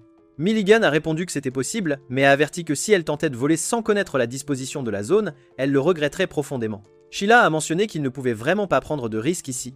Oliver a ensuite demandé pourquoi il n'y avait pas de soleil à l'intérieur d'une grotte souterraine. Milligan lui a dit que la raison restait un mystère, mais que c'était dû à des techniques magiques datant de l'époque préhistorique, très difficiles à reproduire à leur époque actuelle. Sheila a ajouté que le soleil de cet endroit ne ressemblait pas à la lumière solaire de la surface, car il ne se couchait jamais. Milligan a expliqué que ce lieu était comme un paradis, pour des plantes qui ne dorment jamais, et c'est pourquoi on l'avait nommé la forêt enchevêtrée. Alors qu'il continuait, Milligan a remarqué quelque chose d'étrange, car cet endroit était habituellement rempli de bêtes magiques. Ils se sont arrêtés à un certain endroit où Milligan a annoncé qu'ils avaient atteint la tanière d'un être magique, leur demandant de le regarder directement et de ne montrer aucune expression de peur. L'être a émergé, et Milligan a demandé ce qui se passait, car il ne montrait aucun intérêt pour quelques personnes traversant son territoire. Elle a remarqué que l'être était blessé, et a demandé s'il avait combattu Chimère Ophelia. Alors qu'elle tentait d'examiner sa blessure, l'être a rugi contre elle, faisant reculer Milligan qui a essayé de l'intimider du regard, mais il est devenu plus agité. Milligan a alors demandé à ses compagnons de dégainer leurs armes, mais Nano l'a arrêté, disant qu'il n'avait pas montré un respect suffisant à la créature. Nano s'est approché de l'être, a posé son arme devant lui et s'est incliné, reconnaissant qu'ils avaient empiété sur son territoire, mais qu'ils traversaient pour sauver leur ami et n'avaient pas de temps à perdre. L'être l'a regardé pensivement, tandis que Nano le rassurait qu'il ne voulait pas forcer le passage violemment et a demandé s'il leur permettrait de passer. La créature s'est retirée dans sa tanière. Milligan a alors demandé à Nano quel genre de ruse c'était car elle était surprise par ce qu'elle avait fait. Nano a expliqué que les êtres magiques pouvaient sentir le danger à l'odeur d'une personne, donc s'il voulait montrer à ces créatures qu'ils n'étaient pas des ennemis, il devait les affronter avec un cœur calme. Elle a souri disant que Katie lui avait raconté cela. Sheila s'est exclamé que c'était incroyable la façon dont elle appliquait ce conseil à un être magique, la regardant droit dans les yeux. Oliver a fait remarquer que la bête magique était blessée et extrêmement tendue, donc elle aussi voulait éviter de se battre autant que possible. Milligan a ajouté que Katie et Nano étaient pleines de surprises, tout comme leur excellent cuisinier Guy. Elle a ensuite désigné un endroit et les a informés qu'ils seraient en dessous une fois qu'ils auraient traversé. Pendant ce temps, Cornwallis et Lynette se frayaient également un chemin à travers la forêt enchevêtrée. Lynette a essayé d'avertir Cornwallis du danger, déclarant que s'ils étaient découverts, ils mourraient. Cornwallis a dit qu'il devait d'abord trouver la chimère et la tuer, sinon pourquoi pensait-elle qu'elle les avait emmenés? lui rappelant qu'elle était une étudiante de 4e année. Lynette a souligné que ce serait possible s'il n'y avait qu'une seule chimère. Mais les chimères Ophélia étaient dispersées partout, se demandant si elle comptait les combattre toutes et pourquoi Cornwallis était si impatiente de rencontrer un chiot volé. Notant que si Cornwallis désignait n'importe quel homme, il tomberait à ses pieds, Cornwallis a insisté sur le fait que Faye n'était rien de tel. Lynette, perplexe, a demandé pourquoi les choses dégénéraient toujours entre elles à ce point. Même si elles étaient sœurs, elle comprenait qu'elles n'étaient pas sœurs biologiques, mais elles restaient sœurs d'esprit. Pendant ce temps, une chimère Ophélia est apparue près de la tanière de l'être magique. Il a émergé pour défendre nos héros, mais la chimère a rapidement brisé le cou de la créature. Milligan a levé sa lame, disant à ses compagnons qu'il était temps d'appliquer ce qu'elle leur avait enseigné et qu'elle s'engagerait à les soutenir. Elle leur a ordonné de vaincre la chimère. Oliver s'est rapidement élancé aux côtés de la chimère. Lançant les plantes-outils qui poussaient rapidement pour former une barrière protectrice pour eux, Nano a sprinté vers la chimère, mais la chimère a lancé son attaque. Nano s'est brièvement réfugié à l'intérieur de la barrière végétale, tandis qu'Oliver et Sheila continuaient d'attaquer la chimère, qui leur lançait sans relâche des boules de feu. Sheila a fait remarquer que le corps de la chimère était incroyablement résistant. Oliver l'a assuré qu'ils arracheraient la carapace extérieure de la chimère et cibleraient son point nerveux. À ce moment-là, Nano s'est lancé vers la chimère comme un canon, annonçant qu'elle viserait sa patte. Cependant, lorsqu'elle a coupé la patte de la chimère, celle-ci s'est rapidement régénérée. Ils ont dû changer de stratégie, surtout lorsqu'ils ont remarqué que les changements de température affaiblissaient la structure externe de la chimère. Oliver et Sheila ont commencé à travailler sur ce plan, à tel point que Milligan a été impressionné par leurs compétences d'adaptation, mais elle a exprimé sa préoccupation qu'ils ne tombent dans le piège de croire qu'ils avaient une chance contre un nouvel ennemi. Bientôt, nos héros se sont divisés pour achever la chimère, Nano l'affrontant de front, tandis qu'Oliver et Sheila attaquaient sur les côtés. Sheila a lancé un sort de feu pendant qu'Oliver cousait des plantes autour de la chimère pour obstruer son mouvement. Alors qu'Oliver s'apprêtait à porter le coup fatal, la chimère l'a inondé d'épines surprises, ce qui a fait crier Nano. Milligan a sprinté vers la chimère avec sa lame, disant qu'elle avait parfaitement prédit cela et espérait qu'Oliver tiendrait bon et ne mourrait pas, mais en s'approchant d'Oliver, elle a découvert qu'il avait déjà abattu la chimère, déclarant qu'il avait anticipé cette attaque. À ce moment-là, Sheila et Nano se sont réjouis d'avoir vaincu la chimère ensemble. Milligan les a informés qu'elle réalisait qu'elle n'avait jamais eu besoin d'elle du tout. Le groupe a continué son voyage et a combattu de nombreuses créatures magiques en chemin jusqu'à ce qu'ils s'arrêtent pour se reposer dans une grotte. Là, Milligan a remarqué qu'Oliver n'avait pas assez dormi. Oliver a admis qu'il s'inquiétait pour la vie de Pete. Milligan a demandé pourquoi il faisait tout cela pour Pete, même s'il ne le connaissait que depuis peu de temps. Oliver a expliqué que les 6 s'étaient réunis pour la première fois lors de la cérémonie d'entrée à l'académie, quand Marco était sur le point d'écraser Katie. Bien que Pete fût le seul d'entre eux à ne pas être issu d'une famille magique, il ne s'est pas enfui pendant l'incident, il s'est précipité avec eux pour sauver Katie, cela le rendait heureux. Oliver a ajouté qu'il était sûr que les 4 autres se sentaient heureux aussi de cet ami qu'ils avaient rencontré pour la première fois sur le terrain de Kimberly. Milligan, comprenant, a exprimé que cela montrait la beauté de leur amitié. Elle lui a ensuite dit qu'elle l'admirait personnellement, reconnaissant que Sheila avait grandi dans une famille magique tandis que Nano avait été élevé dans un environnement inhabituel, mais c'était Oliver qui l'intriguait. Malgré son manque de talent et étant moyen en tout, il se battait toujours à égalité aux côtés de ces deux individus talentueux. Oliver lui a dit qu'elle exagérait, mais Milligan a deviné que le passé d'Oliver avait une lacune qui l'avait mené à ce stade. Elle a continué, exprimant son inquiétude pour lui en tant que collègue senior, puis Milligan s'est soudainement levé, annonçant qu'ils approchaient de la 3e couche et que l'environnement serait plus rude, il devait donc bien se préparer. Pendant ce temps, Albright s'est réveillé et a demandé à Pete où ils étaient. Pete l'a informé qu'ils étaient dans l'atelier d'Ophélia. Albright s'est plaint d'avoir perdu son épée et son bâton, et a demandé pourquoi Pete pouvait bouger malgré l'inhalation du parfum. Pete a avoué qu'il avait changé de genre, et a demandé l'aide d'Albright pour s'échapper. Albright lui a ordonné de se taire, avertissant que si Ophélia découvrait son secret, elle le tuerait. Puis, Albright a produit 3 sphères pour Pete et lui a demandé de les utiliser pour s'échapper, disant que la 3e était pour les urgences, et l'a averti de partir au bon moment. Dans la bibliothèque, Guy a dit qu'il n'y avait toujours pas de nouvelles. Katie a répondu fermement qu'Oliver, Sheila et Nana allaient certainement secourir Pete. Elle a souligné à Guy que tout ce qu'ils pouvaient faire pour l'instant était de prendre des notes en classe jusqu'au retour de leurs amis. Guy lui a rappelé que 3 jours s'étaient écoulés et il espérait qu'Oliver allait bien. Katie l'a exhorté à ne pas être si pessimiste car rien ne pouvait vaincre Oliver. Guy a souligné qu'ils affronteraient bientôt Ophélia, la seule fille présente, et lui a rappelé que le parfum d'Ophélia avait un fort effet sur les garçons. Katie a rougi et a insisté sur le fait que rien n'arriverait jamais à Oliver. Pendant ce temps, Nana marchait aux côtés d'Oliver, disant que leur travail d'équipe était incroyable. Oliver lui a demandé d'arrêter de lui coller, et Nana a plaisanté en disant qu'Oliver détestait maintenant comprendre la situation, notant que le parfum d'Ophélia avait commencé à déranger Oliver depuis qu'ils étaient entrés en 3e année. Oliver a admis qu'il était gêné de le reconnaître, mais a convenu qu'elle avait raison. Il a baissé la tête, déclarant qu'il ne perdrait pas le contrôle, mais ne voulait pas non plus perdre sa concentration. Nana a alors bloqué le chemin d'Oliver et a demandé comment le parfum l'affectait. Milligan est intervenu pour dire que cela le rendait sexuellement excité, expliquant que c'était ce qui arrivait aux hommes lorsqu'ils inhalaient le parfum d'Ophélia. Nana a innocemment demandé ce que cela signifiait, et Oliver lui a timidement dit qu'elle n'avait pas besoin de savoir, confirmant que sa proximité le dérangeait. Milligan a noté que l'innocence d'Oliver et Nana brillait si fort qu'elle ne pouvait pas les regarder. Sheila a conseillé à Milligan de ne pas s'immiscer entre eux, ce à quoi Milligan a répondu qu'il lui était impossible de ne pas le faire, puis a demandé quelle était sa propre situation. S'arrêtant soudainement avant que Sheila ne puisse répondre, Milligan s'est tourné vers Oliver, l'assurant qu'elle savait combien il pouvait endurer, mais qu'il devait prendre des doses magiques maintenant. Oliver a accepté. Ils se sont ensuite arrêtés devant un grand marais d'eau, où ils ont installé un grand bateau en utilisant les plantes de gui. Oliver a averti Karsti que les accompagner sur le bateau serait difficile et lui a demandé de retourner à la surface, disant qu'il continuerait seul.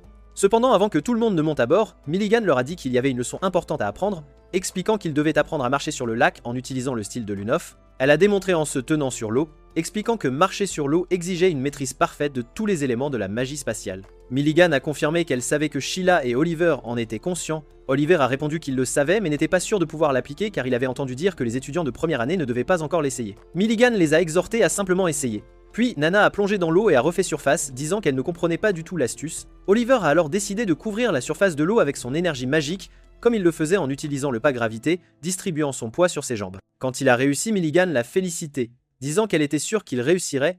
Oliver s'est souvenu comment sa mère faisait cela, lui disant qu'il y arriverait un jour parce qu'il était son fils. Il a traversé l'eau, stupéfiant Nana. Milligan a fait remarquer que cette technique était la clé pour débloquer un plus grand pouvoir. Oliver a alors tendu la main à Nana et l'a tirée avec lui. Elle a posé ses pieds sur l'eau, elle aussi marchant avec succès dessus avec l'aide d'Oliver. À ce moment-là, Milligan a demandé à Sheila si elle resterait sur la terre ferme, mais Sheila les a suivis, affirmant qu'elle avait réussi à marcher sur l'eau aussi. Milligan les a assurés que de cette façon, ils reviendraient en toute sécurité. Pendant ce temps, Lynette a allumé de l'encens et a dit à Cornwallis qu'il pouvait maintenant survoler le marais sans se soucier des poissons du ciel. Cornwallis a demandé si l'encens durait jusqu'à ce qu'il traverse de l'autre côté. Lynette a secoué la tête, disant qu'il s'arrêterait sur une petite île pour allumer plus d'encens. Lynette a confirmé que c'était risqué, mais qu'elle le faisait pour Cornwallis. Cependant, il pourrait ne pas pouvoir atterrir à cause des monstres magiques. Lynette a dit que si cela arrivait, elle devrait marcher sur le lac et a assuré à Cornwallis qu'elle la porterait comme une princesse. Elles ont toutes deux monté leur balai et Lynette a demandé à Cornwallis de ne pas voler plus haut qu'elle. Pendant ce temps, nos héros continuaient de traverser le marais sur le bateau. Oliver a remarqué Milligan utilisant un sort pour maintenir le vent rassemblé autour de la voile. Milligan l'a ensuite informé qu'il y avait quelques monstres magiques, ce qui semblait étrange. Soudain, les monstres ont commencé à les attaquer, incitant Milligan à dégainer sa lame immédiatement. À ce moment-là, Cyrus est apparu, et Milligan l'a salué avec enthousiasme. Cependant, il l'a réprimandé pour avoir amené 3 étudiants dans un endroit mortel. Milligan s'est défendu, disant qu'Ophélia avait kidnappé leur ami, et qu'ils étaient là pour le sauver. Cyrus a demandé si elle comptait combattre Ophélia, l'assurant qu'il périrait de toute façon. Si c'était le cas, il pourrait aussi bien les laisser périr et en tirer profit lui-même. Sheila s'est levée et a demandé s'il y avait un moyen de coopérer avec lui. Cyrus a répété « coopération » et Sheila a expliqué qu'il pouvait lui fournir des informations sur les recherches d'Ophélia en échange de son aide pour sauver leur ami. Cyrus a répondu qu'il ne se souciait pas des recherches d'Ophélia. Milligan a alors demandé pourquoi il était là. Cyrus a répondu qu'il avait un petit devoir à accomplir qui était d'assister aux funérailles d'Ophélia. Soudain, l'eau a tremblé et la chimère est apparue. Milligan a fait remarquer qu'elle s'attendait à ce qu'Ophélia ne laisse jamais cet endroit sans surveillance, affirmant que la chimère attaquerait d'abord toute personne ayant une forte énergie magique. Puis Milligan a conduit son bateau et a confié à Cyrus la tâche de s'occuper de la chimère, ce à quoi Cyrus a dit qu'elle était une fille intelligente. Un instant plus tard, Milligan a dit qu'ils auraient péri si Sheila n'était pas intervenue. À ce moment-là, Nana a demandé à Oliver ce que Cyrus voulait dire à propos des funérailles d'Ophélia. Oliver a répondu que lorsque la magie consume son magicien, quelqu'un leur rend visite pour assister à leurs derniers instants, et ce magicien est appelé le dernier visiteur. Pendant ce temps, Carlos a demandé à Alvin s'il pensait qu'Ophélia se souvenait de leur première rencontre lorsqu'ils étaient venus à Kimberly. Alvin croyait qu'elle devait s'en souvenir car lui, il ne l'oublierait certainement pas. Les étudiants avaient parlé d'Ophélia, affirmant qu'elle était de la lignée des démons succubes, confirmant que son parfum était irrésistible. Ils ont colporté qu'elle pouvait porter un enfant pour n'importe qui, et pouvait même donner naissance à des monstres magiques. Plus tard, Ophélia s'est assise avec Carlos, qui était surpris qu'elle n'ait pas encore d'amis. Elle lui a dit qu'elle pouvait désigner n'importe quel homme qu'elle voulait, mais n'avait pas besoin d'amis. À ce moment-là, Alvin est entré, Carlos lui a demandé de se présenter à Ophélia. Pendant qu'Alvin lui parlait, il a senti qu'elle l'affectait avec son parfum, luttant pour se contrôler en utilisant un sort magique, réalisant que son odeur était plus forte qu'il ne l'avait prévu. Il a continué à souffrir pendant 2 mois, devant utiliser des sorts pour garder son sang-froid chaque fois qu'il rencontrait Ophélia, car chaque fois qu'il inhalait son parfum, il était affecté. Finalement, il a confronté Ophélia, lui disant qu'il avait enfin réussi à surmonter son odeur. Il lui a tendu la main, lui demandant d'être toujours à ses côtés. Puis il l'a présenté à ses autres compagnons, Licity et Tim, l'informant qu'il maintenait l'ordre de l'académie et aidait ceux qui étaient en difficulté. Ophélia a exprimé sa surprise qu'il ne soit que 4. Carlos a expliqué qu'ils essayaient de recruter de nouveaux membres mais qu'ils partaient rapidement. Tim a déclaré que 60% des raisons étaient liées à Licity. Carlos a demandé à Ophélia si elle pouvait les aider et elle a répondu qu'elle pouvait préparer des potions simples et utiliser la magie de guérison de base. Alvin a ensuite demandé si elle pouvait guérir les brûlures. La scène a changé alors qu'Alvin lançait un sort de feu. Ophélia a demandé avec inquiétude s'il allait bien. Il a expliqué qu'on lui avait dit qu'il ne pouvait pas utiliser correctement la quantité d'énergie magique avec laquelle il était né. Ophélia l'a rassuré qu'importe le nombre de fois où il se brûlerait, elle serait toujours là pour le guérir. Alvin l'a remercié, et Ophélia a ensuite rejoint l'équipe commençant à apporter son aide. Au présent, Alvin a fait remarquer qu'il avait toujours été hâtif par le passé. Carlos lui a dit que leur équipe avait grandi grâce à cela. Alvin a déploré qu'il n'ait pas réussi à protéger Ophélia, mais Carlos l'a rassuré en disant que ce qui lui était arrivé n'était pas de sa faute. Alvin a insisté sur le fait qu'il aurait dû prendre soin d'elle en tant que son coéquipier plus âgé. Il s'est souvenu du nombre d'étudiants qui étaient venus rejoindre son équipe et avait ensuite demandé à Ophélia de l'aide pour choisir de nouveaux membres. Par la suite, les étudiants ont acculé Ophélia, l'accusant d'utiliser son parfum pour contrôler Alvin. Elle a essayé d'expliquer, mais ils l'ont qualifiée de flirteuse qui n'excitait que les garçons. Ophélia a demandé s'il la respecterait quand elle deviendrait forte, et ils ont affirmé que oui. Soudain, Ophélia a dégainé son épée et a libéré une énergie immense qui les a tous laissés stupéfaits devant elle. Ophélia s'est ensuite calmement assise, et Licity lui a demandé combien de membres elle avait séduit avec son parfum de cette manière. Elle lui a demandé s'il ne pouvait pas lui résister non plus. De retour à la réalité, dans l'atelier d'Ophélia, Pete a profité de l'occasion pour s'échapper en utilisant les sphères d'Ulbrit. Après avoir quitté l'atelier, Pete a lancé une boule de détresse, espérant que quelqu'un la verrait et viendrait à son secours. À ce moment-là, les compagnons d'Alvin ont remarqué le signal de Pete. Pendant ce temps, Carlos et Alvin se sont dépêchés d'atteindre l'atelier d'Ophélia, tandis que Gwen et Shannon se sont précipités le long du chemin, craignant de manquer de temps. Au même moment, Pete était sur le point de perdre connaissance, voyant des ombres de ses amis comme s'il tombait dans un autre monde. Mais bientôt, il a retrouvé ses sens pour se retrouver entouré de ses amis. Oliver s'est jeté sur lui, le serrant dans ses bras et le félicitant pour sa bravoure. Alors que Pete assimilait ce qui se passait, Ophélia est soudainement apparue, disant qu'il semblait que tout le monde était réuni. Elle a demandé si c'était un rêve ou la réalité, puis a confronté Pete, révélant qu'elle avait découvert qu'il avait changé de genre. Elle lui a dit qu'elle avait apparemment attrapé quelqu'un avec un don rare. Elle a ensuite demandé à Milligan ce qu'elle comptait faire de ses étudiants. Milligan a expliqué que ses jeunes et gentils collègues voulaient l'aider à sauver leur ami. Et étant leur aînée, elle ne pouvait pas refuser leur demande. Ophélia lui a dit qu'elle avait toujours détesté ce côté différent d'elle, même si elle n'était pas si différente. Milligan a levé le doigt et a dit qu'elles étaient en effet similaires. Alors elle voulait lui demander une faveur, de les laisser partir en échange de ne pas interférer avec ses actions. Milligan a essayé de convaincre Ophélia que libérer quelqu'un comme Pete ne lui ferait pas de mal. Les yeux d'Ophélia se sont illuminés, et elle a demandé à Milligan si elle pensait toujours qu'elle parlait à un humain comme elle. Tout le monde a été stupéfait quand Ophélia a dit qu'elle avait déjà atteint le sommet de sa magie, mais qu'elle cherchait juste le bon endroit pour commencer. Elle a ensuite placé une lame sur sa main et a commencé à chanter des sorts. Milligan a rapidement dégainé sa lame. Oliver et Sheila se sont précipités vers Ophélia, essayant de l'arrêter, mais le sort d'Ophélia avait déjà commencé à faire effet. Elle a commencé à s'entourer d'une immense aura d'énergie magique, que Gwen et Shannon ont vu de loin. Gwen a déclaré qu'Ophélia avait en effet commencé sa magie. Pendant ce temps, Ophélia a continué à réciter ses sorts jusqu'à ce qu'elle obtienne exactement ce qu'elle voulait, créant un monde complètement isolé de l'extérieur, gouverné uniquement par les lois des lanceurs de sorts. Nos héros sont devenus prisonniers dans ce monde. Néanmoins, Milligan a admiré l'accomplissement d'Ophélia, disant que bien qu'il y ait différentes façons pour un magicien d'être consumé par sa magie, seuls quelques magiciens atteignaient le stade du grand chant. Milligan a fermé les yeux, déclarant qu'Ophélia avait réussi à atteindre ce stade à un si jeune âge. Au même moment, Cornwallis et Lynette sont arrivés au même endroit, où Sheila s'est demandé pourquoi Cornwallis était là. Cornwallis lui a dit qu'elle était venue sauver Faye. Milligan a alors fait remarquer qu'il pourrait maintenant être installé dans l'utérus d'Ophélia Salvador, car il semblait qu'Ophélia avait rejeté l'objectif de créer la forme de vie parfaite et était parvenue à sa propre conclusion. Milligan poursuivit, affirmant qu'il était désormais trop tard pour les sauver et que personne ne pourrait les délivrer à moins qu'Ophélia n'annule elle-même son sort ou ne meure. Puis Milligan leur dit qu'ils savaient sûrement ce qu'ils avaient à faire à ce sujet. Sheila répondit par l'affirmative et Milligan déclara que c'était bien et leur ordonna de se mettre en ligne. Elle demanda à Lynette d'ériger une barrière, tandis qu'Oliver informait les autres que Milligan et Sheila, avec leur pouvoir ardent, étaient l'essence même de leur attaque et qu'ils compteraient sur elle. Par conséquent, leur mission serait de maintenir l'ennemi éloigné de Milligan et Sheila. Pendant ce temps, Tim et Lisdé marchaient au 3e étage se disant qu'Olivia avait finalement réussi à s'isoler du monde et qu'ils ne pouvaient plus la voir. De retour avec Ophélia, Milligan lui demanda ce qu'elle ressentait quand la magie la consumait.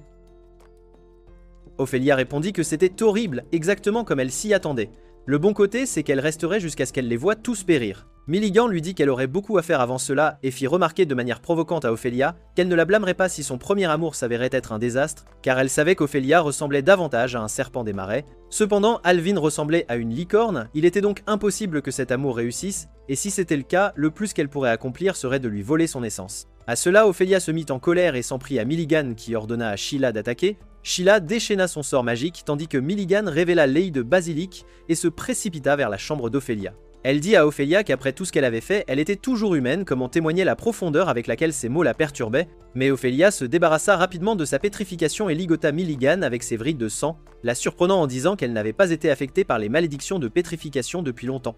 Milligan lui dit qu'elle était une blague, car même si elle était sur le point de maîtriser une magie puissante, elle restait obsédée par les regrets passés comme une douce demoiselle. Ophélia remarqua qu'elle semblait déterminée à mourir de la manière la plus laide. Elle se souvint alors de sa rencontre avec Alvin, qui l'avait interrogée sur les compagnons qu'elle avait kidnappés. Ophélia les jeta au sol devant lui et Carlos, déclarant qu'il n'était plus apte à servir d'hôte pour une chimère, Alvin lui dit que l'obscurité de la grotte avait infecté son cœur et tira son épée, exigeant qu'elle lève aussi sa lame, car elle paierait pour ce qu'elle avait fait.